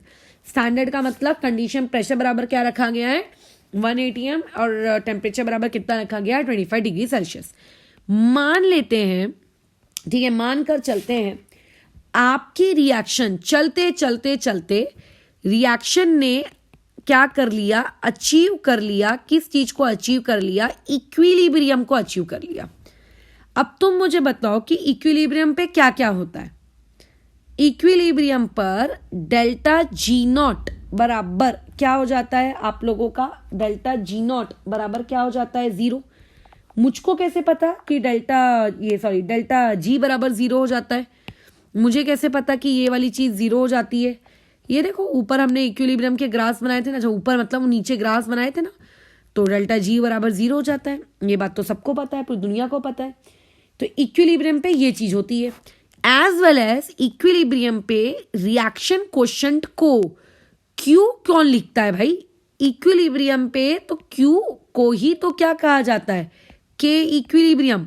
अब वो केसी भी हो सकता है, केपी भी हो सकता है, के एक्स भी हो सकता है, के एन भी हो सकता है, केपीसी भी हो सकता है, पांचों में से कुछ भी हो सकता है, डिपेंड इक्वेशन क्या दी हुई है। तो ये दो चीजें होती है इक्विलिब्रियम पे। पहला डेल्टा जी बराबर 0 होता है और दूसरा क्यू इक्वल टू क्यू के इक्विलिब्रियम होता है। क्या क्यू को निकालने का तरीका कुछ अलग है क्या? नहीं, जैसे लॉ ऑफ मास एक्शन किसी भी इक्वेशन पे लगाओ वैसे ही आप क्यू के लिए भी लगाओ। दोनों के तरीके अलग नहीं, सिर्फ कंडीशन अलग है। जैसे डेल्टा जी और डेल्टा जी नॉट, क्या कोई अंतर है? नहीं, कंडीशन का। वैसे ही क्यू और के कैलकुलेशन में क्या कोई अंतर है? नहीं, बस कंडीशंस का। तो बस कंडीशंस। तो ऐसे में ये जो इक्वेशन नंबर आपकी 2 है, क्या ये इक्वेशन नंबर 2 आप लोगों की बदल जाएगी? तो बेशक आपकी इक्वेशन नंबर 2 बदल जाएगी।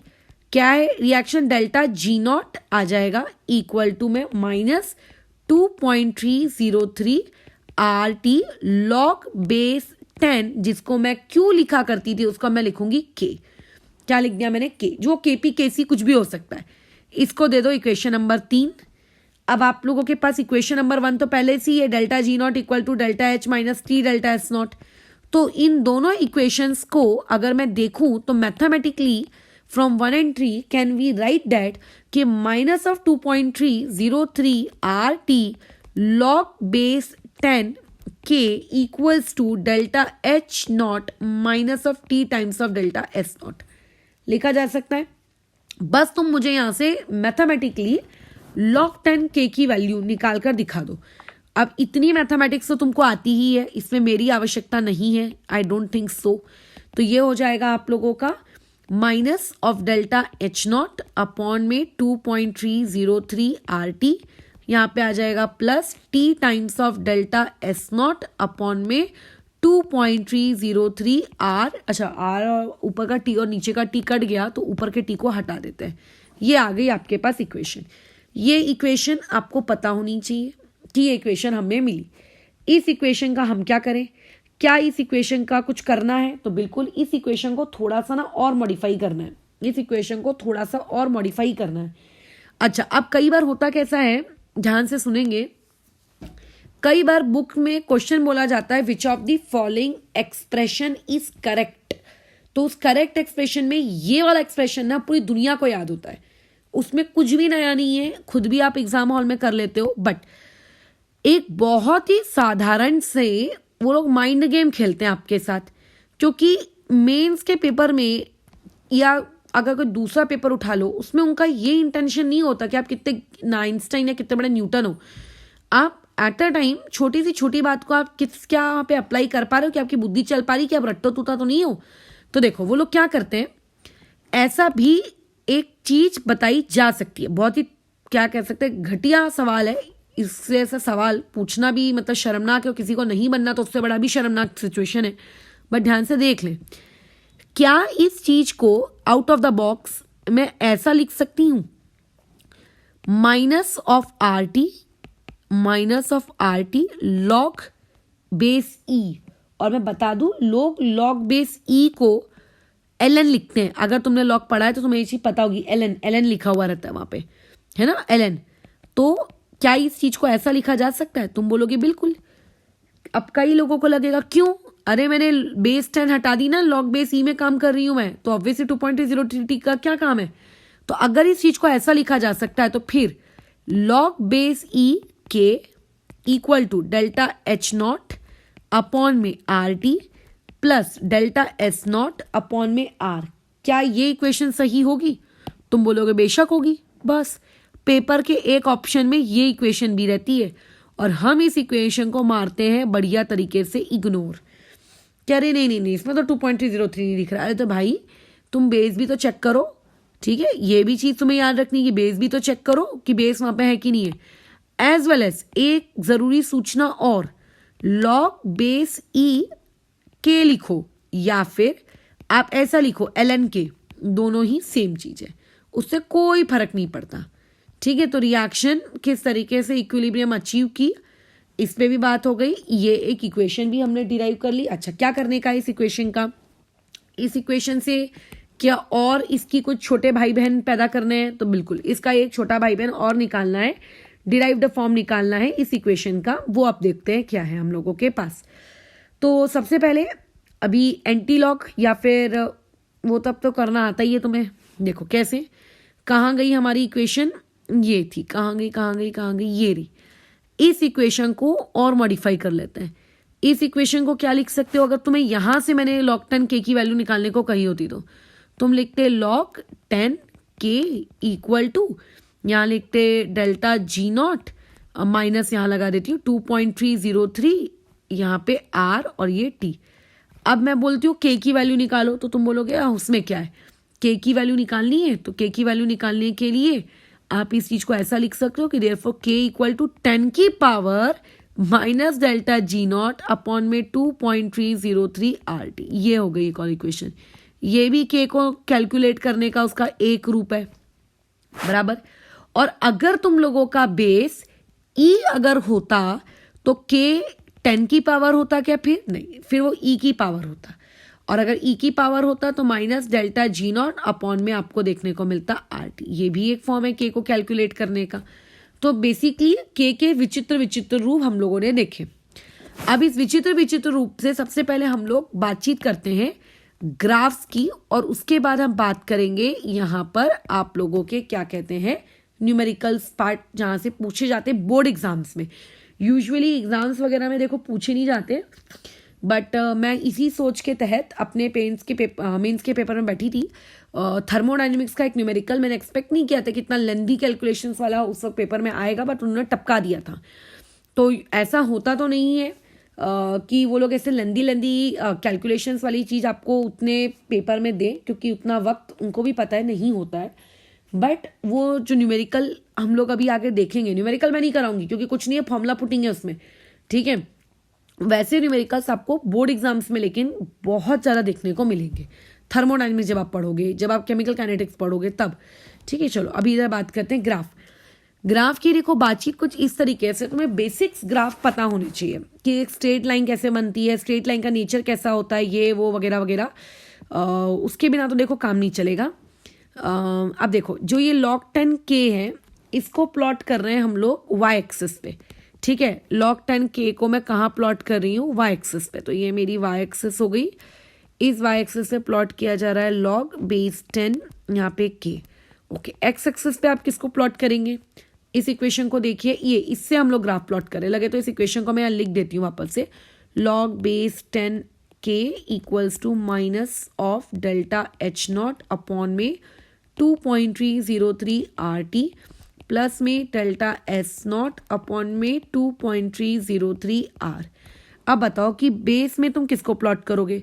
तो बेस में यार टेम्परेचर तो कोई प्लॉट नहीं करेगा, है ना। बेस में R तो कोई प्लॉट नहीं करेगा, 2.303 तो प्लॉट नहीं करेगा, डेल्टा एच नॉट और डेल्टा एस नॉट भी नहीं करेगा, क्यों, तो रिएक्शन के लिए फिक्स होता है। हम बेस में प्लॉट करेंगे 1 अपॉन टेम्परेचर। ये क्वांटिटी में प्लॉट कर रही हूँ बेस में 1 अपॉन टेम्परेचर, क्योंकि टेम्परेचर को वेरी किया जा सकता है ना, बाकी सब क्वांटिटी जो फिक्स्ड है। अब तुम्हें क्या लगता है, इस महाशय को मैंने प्लॉट किया y एक्सिस पर, 1/t को मैंने प्लॉट किया x एक्सिस पर, यानी कि 1/t is my x coordinate. So I can write this equation like this, y equals to, मतलब log 10 k को अगर मैं y अज्यूम करूँ कि वो y कोऑर्डिनेट है, तो ये एक ब्रैकेट में, और ये 1/t मेरा x कोऑर्डिनेट है, plus delta S not upon में 2.303 R। डोंट यू थिंक कि ये इक्वेशन आपको इस तरीके की दिख रही है, y equal to mx plus C वाले फॉर्मेट की दिख रही है। और तुमको तो पता है कि y equal to mx plus C is a general equation of a straight line, है ना। ये एक स्ट्रेट लाइन इक्वेशन है, यानी कि जो भी आपका ग्राफ बनेगा वो एक स्ट्रेट लाइन ग्राफ होगा, बराबर। अच्छा, स्ट्रेट लाइन ग्राफ तो बन जाएगा। और इस इक्वेशन से क्या समझ में आता है, यहाँ पे आपके पास m की वैल्यू क्या है। अगर आप मेरी इक्वेशन और स्टैंडर्ड लाइन की इक्वेशन को कंपेयर करो तो m यहां से निकल के आएगा minus delta H not upon में 2.303 r। ठीक है, ये निकल के आएगा। अभी फिलहाल अगर मैं डेल्टा एच पे कोई कमेंट ना करूं कि रिएक्शन एंडो है कि एक्सो है फलाना फलाना, चलो कमेंट कर लेते हैं। अगर कमेंट कर लेते हैं फॉर एंडो, अगर एक रिएक्शन एंडो है तो एंडो के लिए तो डेल्टा एच क्या होता है बोलो भाई, पॉजिटिव। तो अगर डेल्टा एच पॉजिटिव है तो ऐसे केस में आपकी जो एम की वैल्यू है वो क्या होगी, वो तो निगेटिव ही आएगी, क्योंकि देखो ये वाली जो वैल्यू है ये पॉजिटिव 2.303 और आर का मल्टीप्लीकेशन भी पॉजिटिव। तो ऐसे में आप लोगों का जो एम है वो तो माइनस ही आएगा, निगेटिव आएगा। निगेटिव स्लोप, निगेटिव स्लोप का मतलब आपका ग्राफ डिक्रीजिंग ग्राफ है। ठीक है, निगेटिव स्लोप का मतलब आपका ग्राफ कैसा है, डिक्रीजिंग नेचर का है। अच्छा ठीक है, समझ में आया, डिक्रीजिंग नेचर का है। ओके, ये एक कमेंट समझ में आ गया। क्या ये ग्राफ ओरिजिन से पास हो रहा है? अगर ये ग्राफ ओरिजिन से पास हो रहा होता ना तो यहाँ पे सी की वैल्यू 0 होती। अब यहाँ पे सी आ गया। अब सी का मतलब क्या होता है, वाई इंटरसेप्ट। 10th में ये सारी चीजें तुम्हें थी नहीं तो तुम्हें पता होता है ये सब। सी का मतलब होता है वाई इंटरसेप्ट। वाई इंटरसेप्ट मतलब वाई एक्सिस को काटा है उसने, कट मारा है। तो ये वो वैल्यू होगी जहां पे, ये वो वैल्यू होगी जहां पे वाई एक्सिस को आपके ग्राफ ने कट मारा है। ये वैल्यू पॉजिटिव है कि नेगेटिव, चेक करके बताओ। डेल्ट एंट्रोपी पॉजिटिव दिख रही है, 2.303 आर का मल्टीप्लीकेशन भी पॉजिटिव दिख रहा है, सामने भी पॉजिटिव का साइन है। यानी कि इस केस में साफ साफ दिख रहा है कि सी की वैल्यू भी कैसी है, पॉजिटिव। यहाँ पे सी का मतलब होता है वाई इंटरसेप्ट। सी का मतलब क्या होता है, वाई इंटरसेप्ट। ठीक है, सी का मतलब क्या होता है, वाई इंटरसेप्ट। एक मिनट,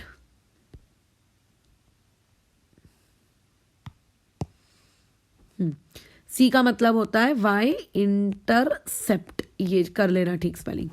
तो वाई इंटरसेप्ट मतलब पॉजिटिव वाई एक्सिस को कट कर रहा है, कट पॉजिटिव वाई एक्सिस। उसने क्या किया है, कट किया है पॉजिटिव वाई एक्सिस को।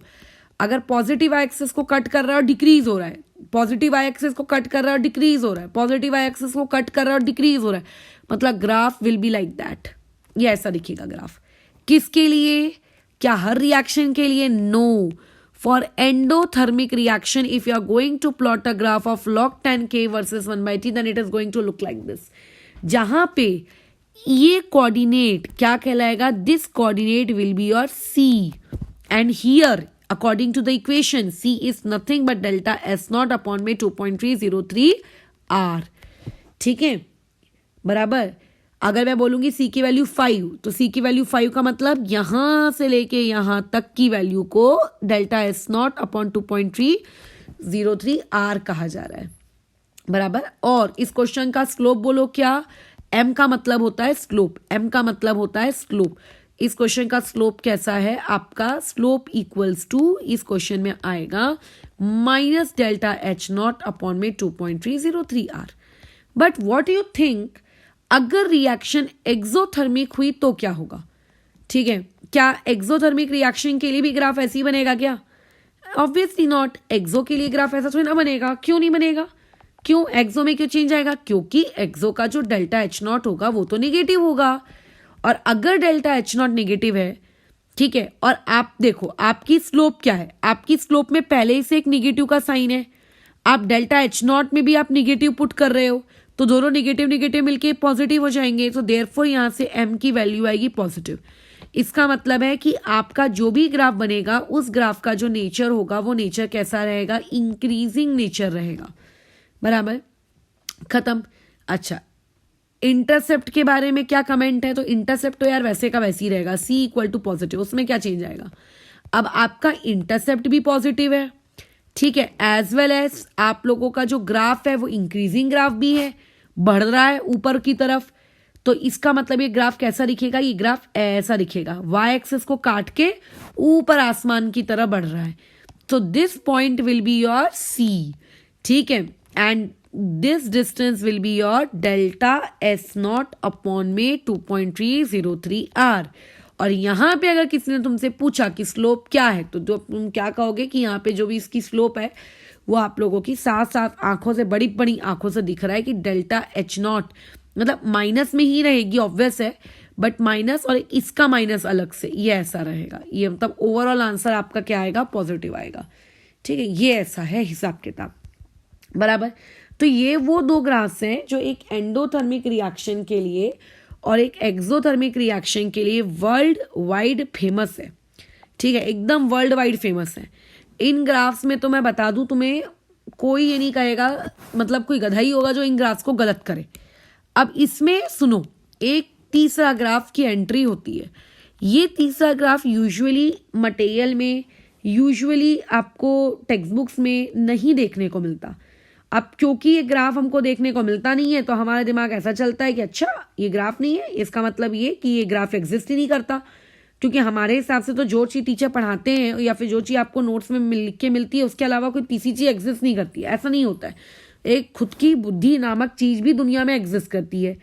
तो उस खुद की बुद्धि नामक चीज़ के हिसाब से अगर तुमसे किसी ने ये कहा कि फॉर एग्जाम्पल, एक मिनट, ये ग्राफ आप कुछ इस प्रकार से प्लॉट करिए, ये मैंने किया और मैं तुमसे ये कहा क्या log 10 के वर्सेस आपके 1/10 टेम्परेचर का ग्राफ। अच्छा याद रखना, मैं 1/10 टेम्परेचर का ग्राफ प्लॉट कर रही हूँ। तुम लोग अभी फिजिक्स में ग्राफ प्लॉट करना सीखोगे, तो अगर मैं 1/10 टेम्परेचर को एक्स एक्सिस पे 1/10 टेम्परेचर ना लेके अगर टेम्परेचर ले लूँ ना, तो ये ग्राफ इंटरेस्टिंग फैक्ट है, फिर आपका स्ट्रेट लाइन नहीं रहेगा, क्योंकि 1/10 टेम्परेचर लिया जा रहा है एक्सिस पे, इसीलिए ग्राफ स्ट्रेट लाइन है। थोड़ा भी अगर ग्राफ प्लॉट करना आता है, शायद इन केस, मुझे नहीं पता क्या आता नहीं आता, बट अगर आता है तो फिर तुम्हें पता होगा ग्राफ स्ट्रेट लाइन नहीं रहेगा।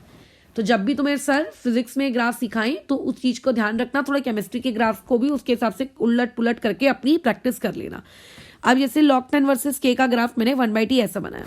कई बार लोगों ने बोला क्या ये ग्राफ सही है, क्या ये ग्राफ पॉसिबल है, तो हमारा दिमाग पता है क्या दौड़ता है तुरंत, नहीं नहीं नहीं नहीं नहीं, हमने तो पढ़ा है नीचे से ऊपर या ऊपर से नीचे, तो ये ग्राफ और ये बाजू वाला ग्राफ तो देखो कतई, चाहे धरती उलट पुलट ना हो जाए या कुछ भी हो जाए, ये ग्राफ तो देखो पॉसिबल नहीं है।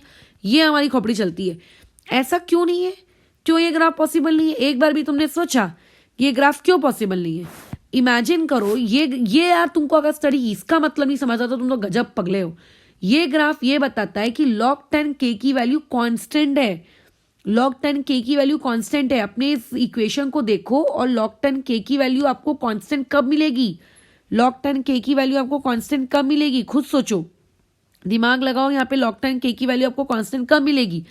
अगर इस डेल्टा H0 की वैल्यू को मैं 0 कर दूं तो ये पूरा का पूरा क्वांटिटी, क्योंकि delta H0 multiply by any quantity will be 0, ये पूरी क्वांटिटी 0 हो जाएगी। और उसके अलावा ये जो बाजू की क्वांटिटी है सिर्फ यही बचेगा, जिसमें 2.303 इंटू आर एक कांस्टेंट है। डेल्टा S0 एक कांस्टेंट है जो कि वेरी नहीं होगा रिएक्शन के साथ साथ। सो आपका ग्राफ आपको ऐसा स्ट्रेट लाइन भी मिल सकता है log 10 k वर्सेस 1/t का, और हो सकता है कि log 10 ना हो के log बेस e हो। तो अगर log बेस e होगी तो फिर इक्वेशन कौन सी वाली यूज होगी? फिर इक्वेशन ये वाली यूज होगी। तो ग्राफ पेपर में देख लेना कि बेस 10 में बात की जा रही है कि बेस ई में। ठीक है, तो log 10 बेस के में अगर आप बात करें तो क्या ये ग्राफ पॉसिबल है? तो yes, this graph is possible when delta H0 become 0। ठीक है, और ये पॉइंट किस चीज को करस्पॉन्ड करेगा? ये पॉइंट करस्पॉन्ड करेगा आपके सी को, और सी की वैल्यू क्या होगी? डेल्टा S0 अपॉन में 2.303 आर। इस ग्राफ में क्योंकि डेल्टा H0 ही 0 हो गया तो इस ग्राफ का जो स्लोप है वो स्लोप कैसा है आपका? कंप्लीटली 0। ठीक है, इसका स्लोप क्या है आपका? कंप्लीटली 0। तो यस, ये ग्राफ भी पॉसिबल है। अच्छा, क्या ये ओरिजिन वाला ग्राफ पॉसिबल होता है क्या? क्या कभी इस तरीके से ओरिजिन से रिएक्शन निकल सकती है क्या? बिल्कुल निकलती है। देखो, ओरिजिन से कभी भी अगर एक स्ट्रेट लाइन पास हो रही है, इसका मतलब होता है straight line, that is if a straight line is passing through a origin. अगर कोई भी स्ट्रेट लाइन आपको कभी ओरिजिन से पास होती हुई दिख रही है तो इसका एक ही मतलब होता है कि y equal to mx plus C में ये जो c है ये 0 हो चुका है। मतलब उसने y एक्सिस को कट हीच नहीं किया। तो c 0 कब होगा? चेक करो, हुई c, हुई c, हुई c। c कौन है? दिस इज योर c, ये c है। क्या कभी r की वैल्यू 0 हो सकती है? r एक यूनिवर्सल गैस कांस्टेंट है, 0.0821, कभी 0 नहीं हो सकती। डेल्टा एस नॉट, हाँ वो जीरो हो सकता है, यानी कि अगर कल को रिएक्शन का डेल्टा एस नॉट जीरो हो गया तो डेल्टा एस नॉट जीरो हो जाने की वजह से, ठीक है, देयरफॉर सी जीरो हो जाएगा, और अगर सी जीरो हो गया तो आपको ये वाला ग्राफ देखने को मिलेगा, ठीक है, तो आपको ये वाला ग्राफ देखने को मिलेगा, ठीक है, ये वाला ग्राफ आप तब देखोगे, ठीक है। और ये वाला ग्राफ जो मैंने बनाया है ये कैसा दिख रहा है, ऊपर की तरफ जाता हुआ, कैसा दिख रहा है, ऊपर की तरफ जाता हुआ, यानी कि ये ग्राफ एक इंक्रीजिंग ग्राफ है ना। और अगर ये एक इंक्रीजिंग ग्राफ है मतलब जरूर इसका जो स्लोप है वो कैसा रहा होगा, पॉजिटिव स्लोप आया होगा। और slope, but according to question, according to question देखो, क्वेश्चन में देखो आंखें फाड़ फाड़ के, स्लोप तो निगेटिव आनी चाहिए, तो स्लोप पॉजिटिव कैसे आई, स्लोप पॉजिटिव कैसे आई, स्लोप तभी पॉजिटिव आई होगी जब ये डेल्टा एच नॉट की वैल्यू भी निगेटिव आई होगी, डेल्टा एच नॉट की वैल्यू भी क्या आई होगी, निगेटिव, क्योंकि दो निगेटिव मिलके क्या बन गए, पॉजिटिव। इस वजह से स्लोप कैसी है आप लोगों की, यहाँ पे ऊपर की तरफ है, यहाँ पे आपकी स्लोप कैसी है, ऊपर की तरफ है। चलो वो सब चीजें तो तुम समझ ही जाओगे। खैर, तो ये सब बातचीत हो गई। अच्छा, तो ये ग्राफ्स के बारे में बात हो गई। अब एक आखिरी टॉपिक में हम बात कर लेते हैं, एक छोटी सी इक्वेशन जिस पर आपके बोर्ड एग्जाम्स आप जब लिखने बैठोगे, वैसे तो ये टॉपिक केमिकल इक्विलिब्रियम का बोर्ड्स में है नहीं आपके, बट इन केस आपको अगर कुछ थर्मोडायनेमिक्स में कल को की इक्वेशन देखने को मिलती है तो वहां पे, या केमिकल काइनेटिक्स में अगर आपको देखने को मिलती है तो बोर्ड्स में इसके न्यूमेरिकल आने के चांसेस ज्यादा रहते हैं, क्योंकि ये एक 3 मार्क टू 4 मार्क क्वेश्चन उनके लिए बन जाता है। बस चलो अब आगे बढ़ते हैं। देखो आपके पास इक्वेशन क्या है, लॉग बेस 10 लो कि आप ई लो कोई फर्क नहीं पड़ता, but when ever you do calculations in chemistry आप बेस 10 के साथ ही वैल्यूज याद रखते हो। जैसे log 2 की वैल्यू अगर तुम्हें याद है 0.301, तो वो कौन सी वैल्यू है, बेस 10 वाली वैल्यू है वो, ठीक है। अच्छा, ये 1/t, अच्छा प्लस ये क्या आ जाएगा, डेल्टा एस नॉट अपॉन में यहाँ पे आएगा 2.303 और यहाँ पे r। अब मुझे बताओ, मान लेते हैं आपने लेट करते हैं कि इस क्वेश्चन में डेल्टा एच नॉट और आपने इस क्वेश्चन का डेल्टा एस नॉट, इस पूरे क्वेश्चन भर में आप क्या कर रहे हो, उसको कांस्टेंट रख रहे हो। मैं एस को कांस्टेंट या एच को कांस्टेंट रखने की बात नहीं कर रही हूं, क्योंकि एस और एच यदि कांस्टेंट होते तो चेंज कितना होता, 0। मैं चेंज को ही कांस्टेंट रखने की बात कर रही हूँ कि रिएक्शन पता नहीं कैसे आगे प्रोसीड कर रही है सच दैट कि हर बार चेंज 5 का ही आ रहा है, 6 का ही आ रहा है, 7 का ही आ रहा है। अब मान लेते हैं आपने रिएक्शन लिखी एट 2 डिफरेंट टेम्परेचर्स, ठीक है, हमने 2 टेम्परेचर ले लिए T1 एंड T2, ये आप लोगों के क्या है, 2 डिफरेंट टेम्परेचर्स हैं, और इन 2 डिफरेंट टेम्परेचर्स पे आपको क्या करनी है, ऊपर वाली इक्वेशन लिखनी है। तो ये चीज क्या बन जाएगी, जब जब टेम्परेचर बदलता है तो टेम्परेचर के बदलने से इक्विलिब्रियम के कांस्टेंट की जो वैल्यू होती है वो भी बदल जाती है, इक्विलिब्रियम के कांस्टेंट की वैल्यू भी बदल जाती है। प्रेशर से ना बदलती, वॉल्यूम से ना बदलती, किससे बदलती है, टेम्परेचर से बदलती है। टेम्परेचर ही है उसके चाबी, टेम्परेचर उसको बदल देता है। तो ये मैंने इक्वेशन लिख दी, ठीक है, यहाँ पे डाल दिया 1/T1, यहाँ पे आ गया plus delta S not upon में 2.303 r। वैसे ही एक सेकेंड टेम्परेचर के लिए भी लिख दो, तो ये हो जाएगा log 10 K2 minus of delta H upon में 2.303 r, ये आ जाएगा 1/T2, यहाँ पे प्लस में डेल्टा एस नॉट अपॉन में 2.303 r। बराबर मिल गई आपको ये 2 इक्वेशंस। दोनों इक्वेशंस को उठा के कर दो subtract, basic mathematics minus plus minus, ये तो पूरा तुम्हारा उड़ गया है ना। अच्छा, क्या हो जाएगा यहाँ पे log 10। अब मैं ऐसी उम्मीद करती हूं कि आपको बेसिक मैथमेटिक्स आती है। अब बेसिक मैथमेटिक्स अगर आपको आती है log की, तो आपको ये पता होगा, ये हो जाएगा K1/K2, ठीक है।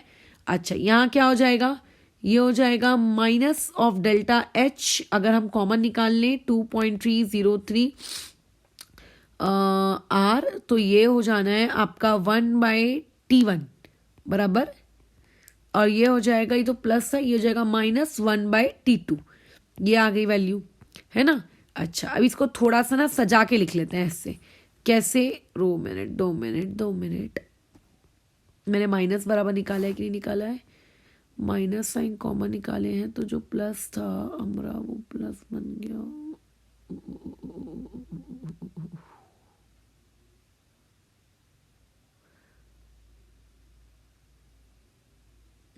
बराबर है।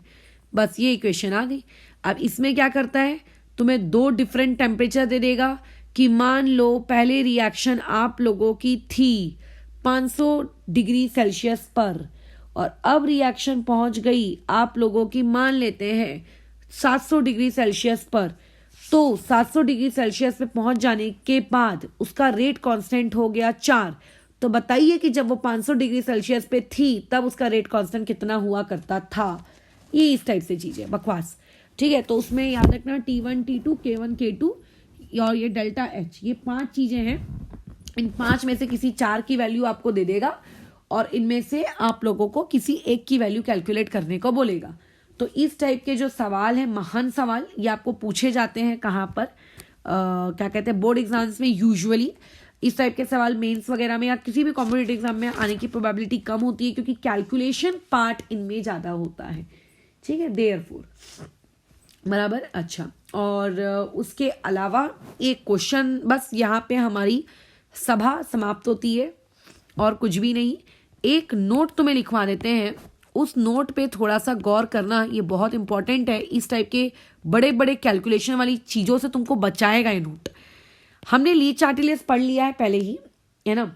उस ली चार्टिलियस प्रिंसिपल से इतना तो बात तुम लोगों को अच्छे से कंफर्म है, वो ये कि जब जब एक रिएक्शन एंडोथर्मिक होती है, एंडोथर्मिक रिएक्शन को हमेशा चाहिए होता है हाई टेम्परेचर, है ना, याद आ रहा है। तो इसका मतलब अगर T2 आपका T1 से बड़ा है, मतलब जो पहला टेम्परेचर था, इनिशियल टेम्परेचर था, इनिशियल टेम्परेचर के कंपेयर में अगर नेक्स्ट टेम्परेचर आपका T2 ज़्यादा है, इससे ये समझ जाओ कि रिएक्शन आपकी कैसी है, एंडो वाली है। और जब जब एक रिएक्शन एंडो वाली रहेगी, टेम्परेचर बढ़ रहा है, टेम्परेचर बढ़ रहा है, तो जो पुराना रेट कांस्टेंट रहा होगा वो अब नया वाला रेट कांस्टेंट उससे बड़ा होगा। तो अगर किसी रिएक्शन को देखकर ये पहचान जाओ कि रिएक्शन एंडोथर्मिक है तो समझ जाना कि टेम्परेचर बढ़ाने पे उसका रेट कांस्टेंट बढ़ेगा, टेम्परेचर घटाने से उसका रेट कांस्टेंट घटेगा। तो अगर 500 से 700 गए हो और 500 पे अगर मान लेते रेट कांस्टेंट की वैल्यू 4 है और आपको नीचे 4 ठोक ऑप्शन भी दिए हुए हैं कि बताओ कि 700 पे फिर रेट कांस्टेंट की वैल्यू क्या होगी, तो 4 तो नहीं होगी, 4 से छोटी नहीं होगी, हमेशा 4 से बड़ा वाला ऑप्शन मार्क कर देना। कई बार तो सवाल इतना आसान होता है कि इस फॉर्मूले में वैल्यू पुट करके निकालने की आवश्यकता ही नहीं होती है, ठीक है, दिमाग के बेसिस पे, बस खत्म, दिमाग के बेसिस पे। लेकिन अगर मान लेते हैं रिएक्शन एक्सो है, ठीक है, मान कर चलते हैं कि अगर आपकी रिएक्शन एक्सो है, एक्सो का मतलब समझते हो, तो एक्सो में देखो यार ऐसा काम नहीं चलता। एक्सो में टेम्परेचर अगर आपने बढ़ा दिया तो आपके बढ़ा देने की वजह से रेट कांस्टेंट घट जाता है, ठीक है, रेट कांस्टेंट घट जाता है। तो ये थोड़ा याद रखना, ये इतना ब्रह्मास्त्र है कि आपको कहीं जगह ये चीजों से बचाएगा, ठीक है। एक क्वेश्चन करते हैं हम लोग। आपको एक केमिकल रिएक्शन के लिए एक ग्राफ दिया है, ताकि ग्राफ से किस प्रकार के क्वेश्चन पूछे जाते हैं ये तुम्हें पता होना चाहिए। log K वर्सेस आपको 10 की पावर 4 अपॉन T का ग्राफ है। ग्राफ कुछ इस प्रकार से दिया गया है, ये ऐसे, ये पॉइंट का कोऑर्डिनेट 9 है और इस पॉइंट का कोऑर्डिनेट 3 है, बराबर। आपको इस क्वेश्चन में डिटरमाइन करना है, क्या डिटरमाइन करना है, delta H0 and delta S0। जब ही तो ये तुम्हें लगेगा अरे भाई तो हम कैलकुलेट कर लेंगे, इसमें कौन सी बड़ी बात है, जब तुम फाइनल एग्जाम का पेपर देने बैठोगे और केमिस्ट्री में इतने सारे ग्राफ तुम्हारे आंखों के सामने होंगे तो उतने सारे चैप्टर के ग्राफ में से आपको ये आइडेंटिफाई करना पड़ेगा किस चैप्टर का ग्राफ है, ठीक है। तो दिख रहा है K मतलब केमिकल इक्विलिब्रियम, और केमिकल इक्विलिब्रियम का एक ही ग्राफ बड़ा फेमस है। एक तो सबसे स्टार्टिंग में जो चैप्टर में सिखाए हैं वो कि किस तरीके से आपकी rate of forward, rate of backward very करेगा। दूसरा ये 1/T, देखो है कि नहीं 1/T, ये देखो 1 × 10 की पावर 4/T है ना, 1/T, 2/T, 3/T, कुछ भी हो सकता था, बस बाई T होना चाहिए। तो ऐसे ग्राफ के लिए हम जानते हैं, हमने रटा है, अभी अभी ऊपर रटा है कि बताओ इस प्रकार के ग्राफ के लिए C यानी कि y इंटरसेप्ट कौन होता है, डेल्टा एस नॉट अपॉन में 2.303 आर होता है।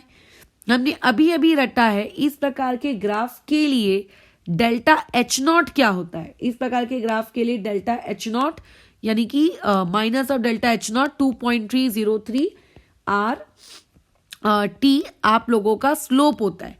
मैंने यहाँ सामने से माइनस इसीलिए नहीं हटाया क्योंकि मुझको दिख रहा है कि मेरा ग्राफ नीचे आ रहा है, डिक्रीजिंग है। तो डिक्रीजिंग ग्राफ है म्हणजे मतलब ये कैसा है, आपका निगेटिव स्लोप है, इसीलिए।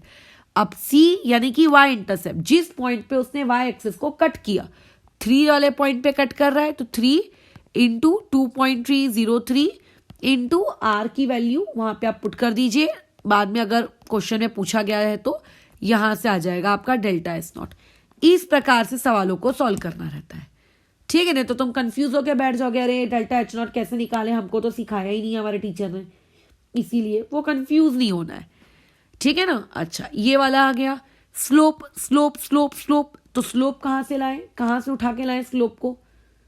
अब ये तो नहीं समझ में आई कि स्लोप कहां से उठा के लाई जाएगी, तो स्लोप के बारे में बताइए कुछ आइडिया। अब स्लोप का क्या करें, यहाँ पे वो पॉइंट आ गया जहां पे हमारी गाड़ी अटक गई। स्लोप का अब क्या करना है, तो ये आप लोगों को 1/t आपका टेम्परेचर होता है। हम लोग वाई एक्सिस में हमेशा क्या प्लॉट करते हैं, 1/t। 1/t के आगे अगर कोई भी वर्ड लिख के दिया गया है मतलब वो कौन है आपकी, वो आपकी स्लोप बनानी है।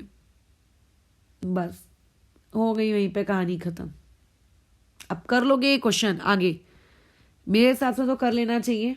इसमें अब ऐसा जिसका ऑपरेशन करने लायक कुछ बचा नहीं है कि जिसको अब अपन चीर फाड़ करें।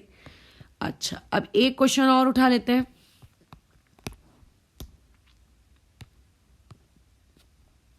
चलो देखो, आपको एक रिएक्शन दी हुई है H2 gas plus I2 gas equilibrium में है 2 टाइम्स ऑफ HI गैस के साथ। तो रटी गया होगा अभी तक। इस रिएक्शन का एक एक्सप्रेशन दिया है, log K equal to 277.5 divide by T plus 0.381। आपको इस क्वेश्चन का delta G naught, delta H naught, delta S naught, आपको ये तीनों का तीनों आइडेंटिफाई करना है एट 500 केल्विन, बराबर। मैं पूरा सॉल्व करके नहीं दूंगी, मैं सिर्फ और सिर्फ वैल्यूज पुट करने तक का काम कर दूंगी ताकि तुम्हें पता होना चाहिए कि किस तरीके से क्वेश्चन को अप्रोच करना है। आगे मल्टीप्लाई करना, डिवाइड करना, ये सब आपका काम है, ठीक है ना। ठीक है, तो एक इक्वेशन जो हमारे दिमाग में बहुत अच्छे से बैठी है, वो क्या बैठी है, log base 10k equals to. अच्छा, अब यहाँ पे बेस के बारे में बात कर लेते हैं। तो देखो बेस डी नहीं है तो assume it like a T 10, sorry, क्या हो जाएगा, minus delta H not upon में 2.303 आर टी। अच्छा, इसको ऐसा लिख देते हैं 1/t, अच्छा लगता है, plus delta S not upon में 2.303 आर।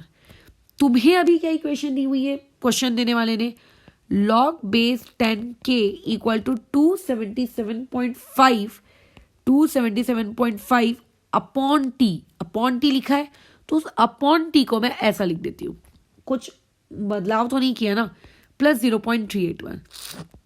अब तुम्हारा फेवरेट काम कंपेयरिंग द क्या कहते हैं, कोएफिशिएंट्स, ठीक है। आपको बस क्या करना है, कंपेयरिंग करनी है, किस चीज की, कोएफिशिएंट्स की करनी है। सबसे पहले किसकी कोएफिशिएंट्स कंपेयर कर ले, जिसका मन करता है उसका कर लो।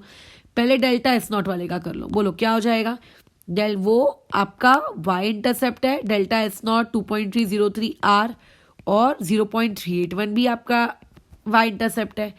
इसको अगर तुमने सॉल्व किया तो यहाँ पे डेल्टा एस नॉट की वैल्यू आपके पास आ जाएगी, ठीक है। आर की वैल्यू पुट कर देना, बराबर, डेल्टा एस नॉट की वैल्यू पुट कर देना, बस आ जाएगा। अच्छा, उसके अलावा और क्या तुम इक्वेट कर सकते हो बताओ। तो देखो, ये भी 1/t, ये भी 1/t। 1/t के सामने का इतना टर्म स्लोप कहलाता है, इस 1/t के सामने का भी इतना टर्म स्लोप कहलाएगा, है ना। तो ये चीज कैसी हो जाएगी, minus of delta H not upon में 2.303 आर इक्वल टू 277.5। बस अब यहाँ पे आर की वैल्यू पुट कर दो, डेल्टा एच नॉट की वैल्यू निकाल लो। मैं आंसर दे दूंगी तुम्हें क्या है इस सब चीज़ों के, ताकि तुम टैली कर सको। अब गाड़ी अटकेगी डेल्टा जी नॉट पे। हमें ये तो आपने सिखाया इन इक्वेशन से, तो भगवान ने एक छोटा सा दिमाग दिया है। Delta G not equal to delta H naught minus of T times of delta S naught. T आपको दिया है 500 केल्विन, डेल्टा एस नॉट आप अभी अब निकाल लेंगे, डेल्टा एच आपने निकाला है, तो ये सारी वैल्यूज पुट करिए, आपके पास डेल्टा जी का आंसर आ जाएगा। आंसर हम प्रोवाइड कर देते हैं। डेल्टा जी का आंसर है -8963। ठीक है, डेल्टा एच नॉट का आंसर क्या है बताइए। डेल्टा एच नॉट का आंसर मेरे पास दिया -5313, यहाँ से -5313 kilo joule. Delta S not की वैल्यू क्या दी हुई है, 7.3 जूल कैल्विन इनवर्स। अब ध्यान देना, एनर्जीज को यूजुअली हम लोग जूल में रिप्रेजेंट करते हैं, और क्योंकि यूजुअली हम एनर्जी को जूल में लिखते हैं, तो कतई भी आप वहां पे आर की वैल्यू 0.0821 पुट नहीं करेंगे। जब आर की वैल्यू को हमें जूल में चाहिए तो यूनिट क्या होती है, 8.314 joule kelvin verse mole inverse. ठीक है, जूल वाली वैल्यू आर की पुट होगी 8.314 वाली, समझ रहे हो, वो पुट करोगे तो ये आंसर आ जाएगा। अब मेरे को एक बात बताओ, हमने आज की क्लास में जितनी भी बकर बकर बकर बकर की, उस बकर बकर से हमने क्या सीखा। एक चीज तो हम पहले से जानते थे कि इस क्वेश्चन का क्योंकि डेल्टा एच नॉट निगेटिव आ रहा है, इसका मतलब ये रिएक्शन कैसी है, एक्सो है, बराबर। अच्छा, अब देखो इसी सेम क्वेश्चन से ना और भी क्वेश्चन टीचर फ्रेम कर सकती है। देखो आपसे इसमें इतनी सारी चीजें उसने पूछ ली है, ना पूछेंगी वो या ना पूछेंगे वो। क्वेश्चन इस प्रकार से फ्रेम कर लिया जाएगा, रिएक्शन एक्सो है कि एंडो है। कोई भी गधा डेल्टा एच नॉट निकालने के बाद बता देगा कि क्योंकि डेल्टा एच नॉट इस क्वेश्चन का नेगेटिव आ रहा है, इसलिए रिएक्शन एक्सो है। फिर आपसे क्वेश्चन ये पूछा जाएगा कि अगर टेम्परेचर को 500 केल्विन से लेट्स इमेजिन 1030 केल्विन कर दिया गया और 500 केल्विन पे के की वैल्यू आई है, let's say it is K1 और let's say it is K2, तो बताइए कि what is the correct relationship between K2 and K1। ये पूछा जा सकता है आपको इस क्वेश्चन से। तो हम गधे समान इस फॉर्मूले को देखेंगे, ये फॉर्मूला, अरे यार ना तो K1 दिया है, ना तो K2 दिया है, ना तो ये दिया है, ना तो वो दिया है, यार कैसे निकालें हम। पता है लिटरली डेल्टा एच की लड़कियां लोग वैल्यू पुट करते हैं, T1 T2 की वैल्यू पुट करते हैं और रिलेशन निकालने बैठ जाते हैं गधे समान। क्यों नीड है। अभी ऊपर एक नोट लिखवाया था कि एक्सो में जब जब टेम्परेचर बढ़ाओगे तो टेम्परेचर के बढ़ने से रेट मतलब इक्विलिब्रियम कांस्टेंट की जो वैल्यू है वो घटेगी। सो देयरफॉर उस अकॉर्डिंग टू नोट, उस नोट के अनुसार आप लोगों के पास K2 क्या होगा, छोटा होगा K1 से। Without solving, without calculations. या फिर इस क्वेश्चन से ये भी पूछा जा सकता था कि बताइए कि ये रिएक्शन मतलब प्रोडक्ट फेवरेबल रिएक्शन है, ये पूछ लेता। प्रोडक्ट फेवरेबल रिएक्शन है, प्रोडक्ट बनाना चाहती है, या फिर ये रिएक्टेंट फेवरेबल रिएक्शन है, ये पूछ सकता था। या फिर वो ये पूछ सकता था कि दोनों में से किसी को भी नहीं, नन, ये लो, ऐसा पूछ सकता था। तो हमें कैसे पता चलेगा, हमें बना के थोड़ा ना दिखा रही रिएक्शन प्रोडक्ट या रिएक्टेंट, पता चलेगा, भेजा चलाओगे तो सब पता चलेगा। कैसे, देखिए इस क्वेश्चन का आप डेल्टा जी निकालते, इस क्वेश्चन का डेल्टा जी नॉट कितना आ रहा है, -8963। हमने आज की ही क्लास में सबसे पहले जो काम सीखा था वो था ग्राफ्स। ग्राफ में क्या बताए गए थे आपको कि जब जब आपकी रिएक्शन फॉरवर्ड डायरेक्शन में स्पॉन्टेनियस होगी, यानी कि वो प्रोडक्ट फॉर्मेशन को फेवरेबल करेगी, तब तब डेल्टा जी की वैल्यू निगेटिव आएगी, बताए थे। तो बस खत्म, यहां से आप कैलकुलेट करते आपका डेल्टा जी और आप बताते क्योंकि इस क्वेश्चन का डेल्टा जी निगेटिव आ रहा है इसीलिए रिएक्शन प्रोडक्ट फेवरेबल है। तो एक डेल्टा जी आप निकालते और उसके बेसिस पे क्वेश्चन करते और पेपर पे हमें छोड़ आते कि नहीं हमें नहीं बन रहा। या फिर आपसे क्वेश्चन में 3 या 4 ठो ग्राफ दे देता और पूछता कि बताइए इस पर्टिकुलर रिएक्शन के लिए इस डाटा के अकॉर्डिंग करेक्ट ग्राफ कौन सा है, और ग्राफ के नाम पर आपको ये 3 चीजें दे देता, 1, ये आपका 2 और ये 3। फिर हम बैठ जाते कैसे करें, या फिर हो सकता है ये नीचे वाले 3 दे देता, कुछ भी डेल्टा जी के टर्म्स में, एंट्रोपी के टर्म्स में, तो किसी एक चीज को कैलकुलेट करते और देखते, क्योंकि इस क्वेश्चन का डेल्टा जी नॉट निगेटिव आ रहा है, इसका मतलब ये फॉरवर्ड डायरेक्शन में फेवर करती है, और अगर ये फॉरवर्ड डायरेक्शन में फेवर करती है इसका मतलब ये ग्राफ ऐसा ज्यादा होगा और ये प्रोडक्ट से बैकवर्ड आने में थोड़ा कम होगा। और अगर एंट्रोपी के टर्म से बात करते तो ये ग्राफ कैसा हो जाता, अच्छा एंट्रोपी वाला यही है, और अगर एंथैल्पी के टर्म्स से बात करते तो सॉरी गिब्स फ्री एनर्जी के टर्म्स में, तो ये चीज ऐसी हो जाती, बस खत्म, ये ग्राफ के टर्म्स में। तो एक क्वेश्चन आपको जो दिख रहा है आपकी आंखों के सामने वो एग्जैक्टली मतलब वैल्यू पुट किया, आंसर निकाला वाला काम नहीं होता, ठीक है, वाला काम नहीं होता। आपको अपना भेजा उस वक्त अप्लाई करना ही पड़ेगा। अगर आप नहीं करोगे, आप बोलोगे कि नहीं हम बैठे रहेंगे निपल चूसते हुए, तो वो नहीं चलेगा, ठीक है, बराबर, ओके। तो यहाँ पे अभी इस चीज को ओवर करते हैं हम लोग। कल इसी टॉपिक से रिलेटेड मैं कुछ न्यूमेरिकल्स लूंगी, मतलब थोड़े बहुत, ज़्यादा तो नहीं, 4-6 न्यूमेरिकल्स बस, और फिर हम लोग कल साइमल्टेनियस इक्विलिब्रिया एक टॉपिक है आपका, वो पढ़ेंगे। दैट्स ऑल, खत्म कहानी, ठीक है। तो और उसके बाद फिर नेक्स्ट डे और थोड़े न्यूमेरिकल्स लिए जाएंगे साइमल्टेनियस इक्विलिब्रिया के। अभी तुम लोगों के जो भी डाउट्स आए हैं केमिकल इक्विलिब्रियम के टेस्ट पेपर में, उसका क्वेश्चन नंबर दोनों दिन के ग्रुप में डाल दो। हम लोग उसको कल जब मैं वो इस टॉपिक से रिलेटेड न्यूमेरिकल डिस्कस करूंगी तब उसको भी हम कर लेंगे। और कल अगेन मॉर्निंग में जो आपका रूटीन क्लास रहती है 10 बजे कॉपी चेकिंग की, उस क्लास में तुमको अपने आगे के क्वेश्चन चेक कराने। एंड मैं उम्मीद करती हूँ कि इस बार का अटेम्प्ट लास्ट 2 डेज के अटेम्प्ट के कंपेयर में ज़्यादा बेटर होगा, जो कि होना चाहिए, बस खत्म, ठीक है। चलो तो फिर इस चीज़ को अभी रोकते हैं, कल की क्लास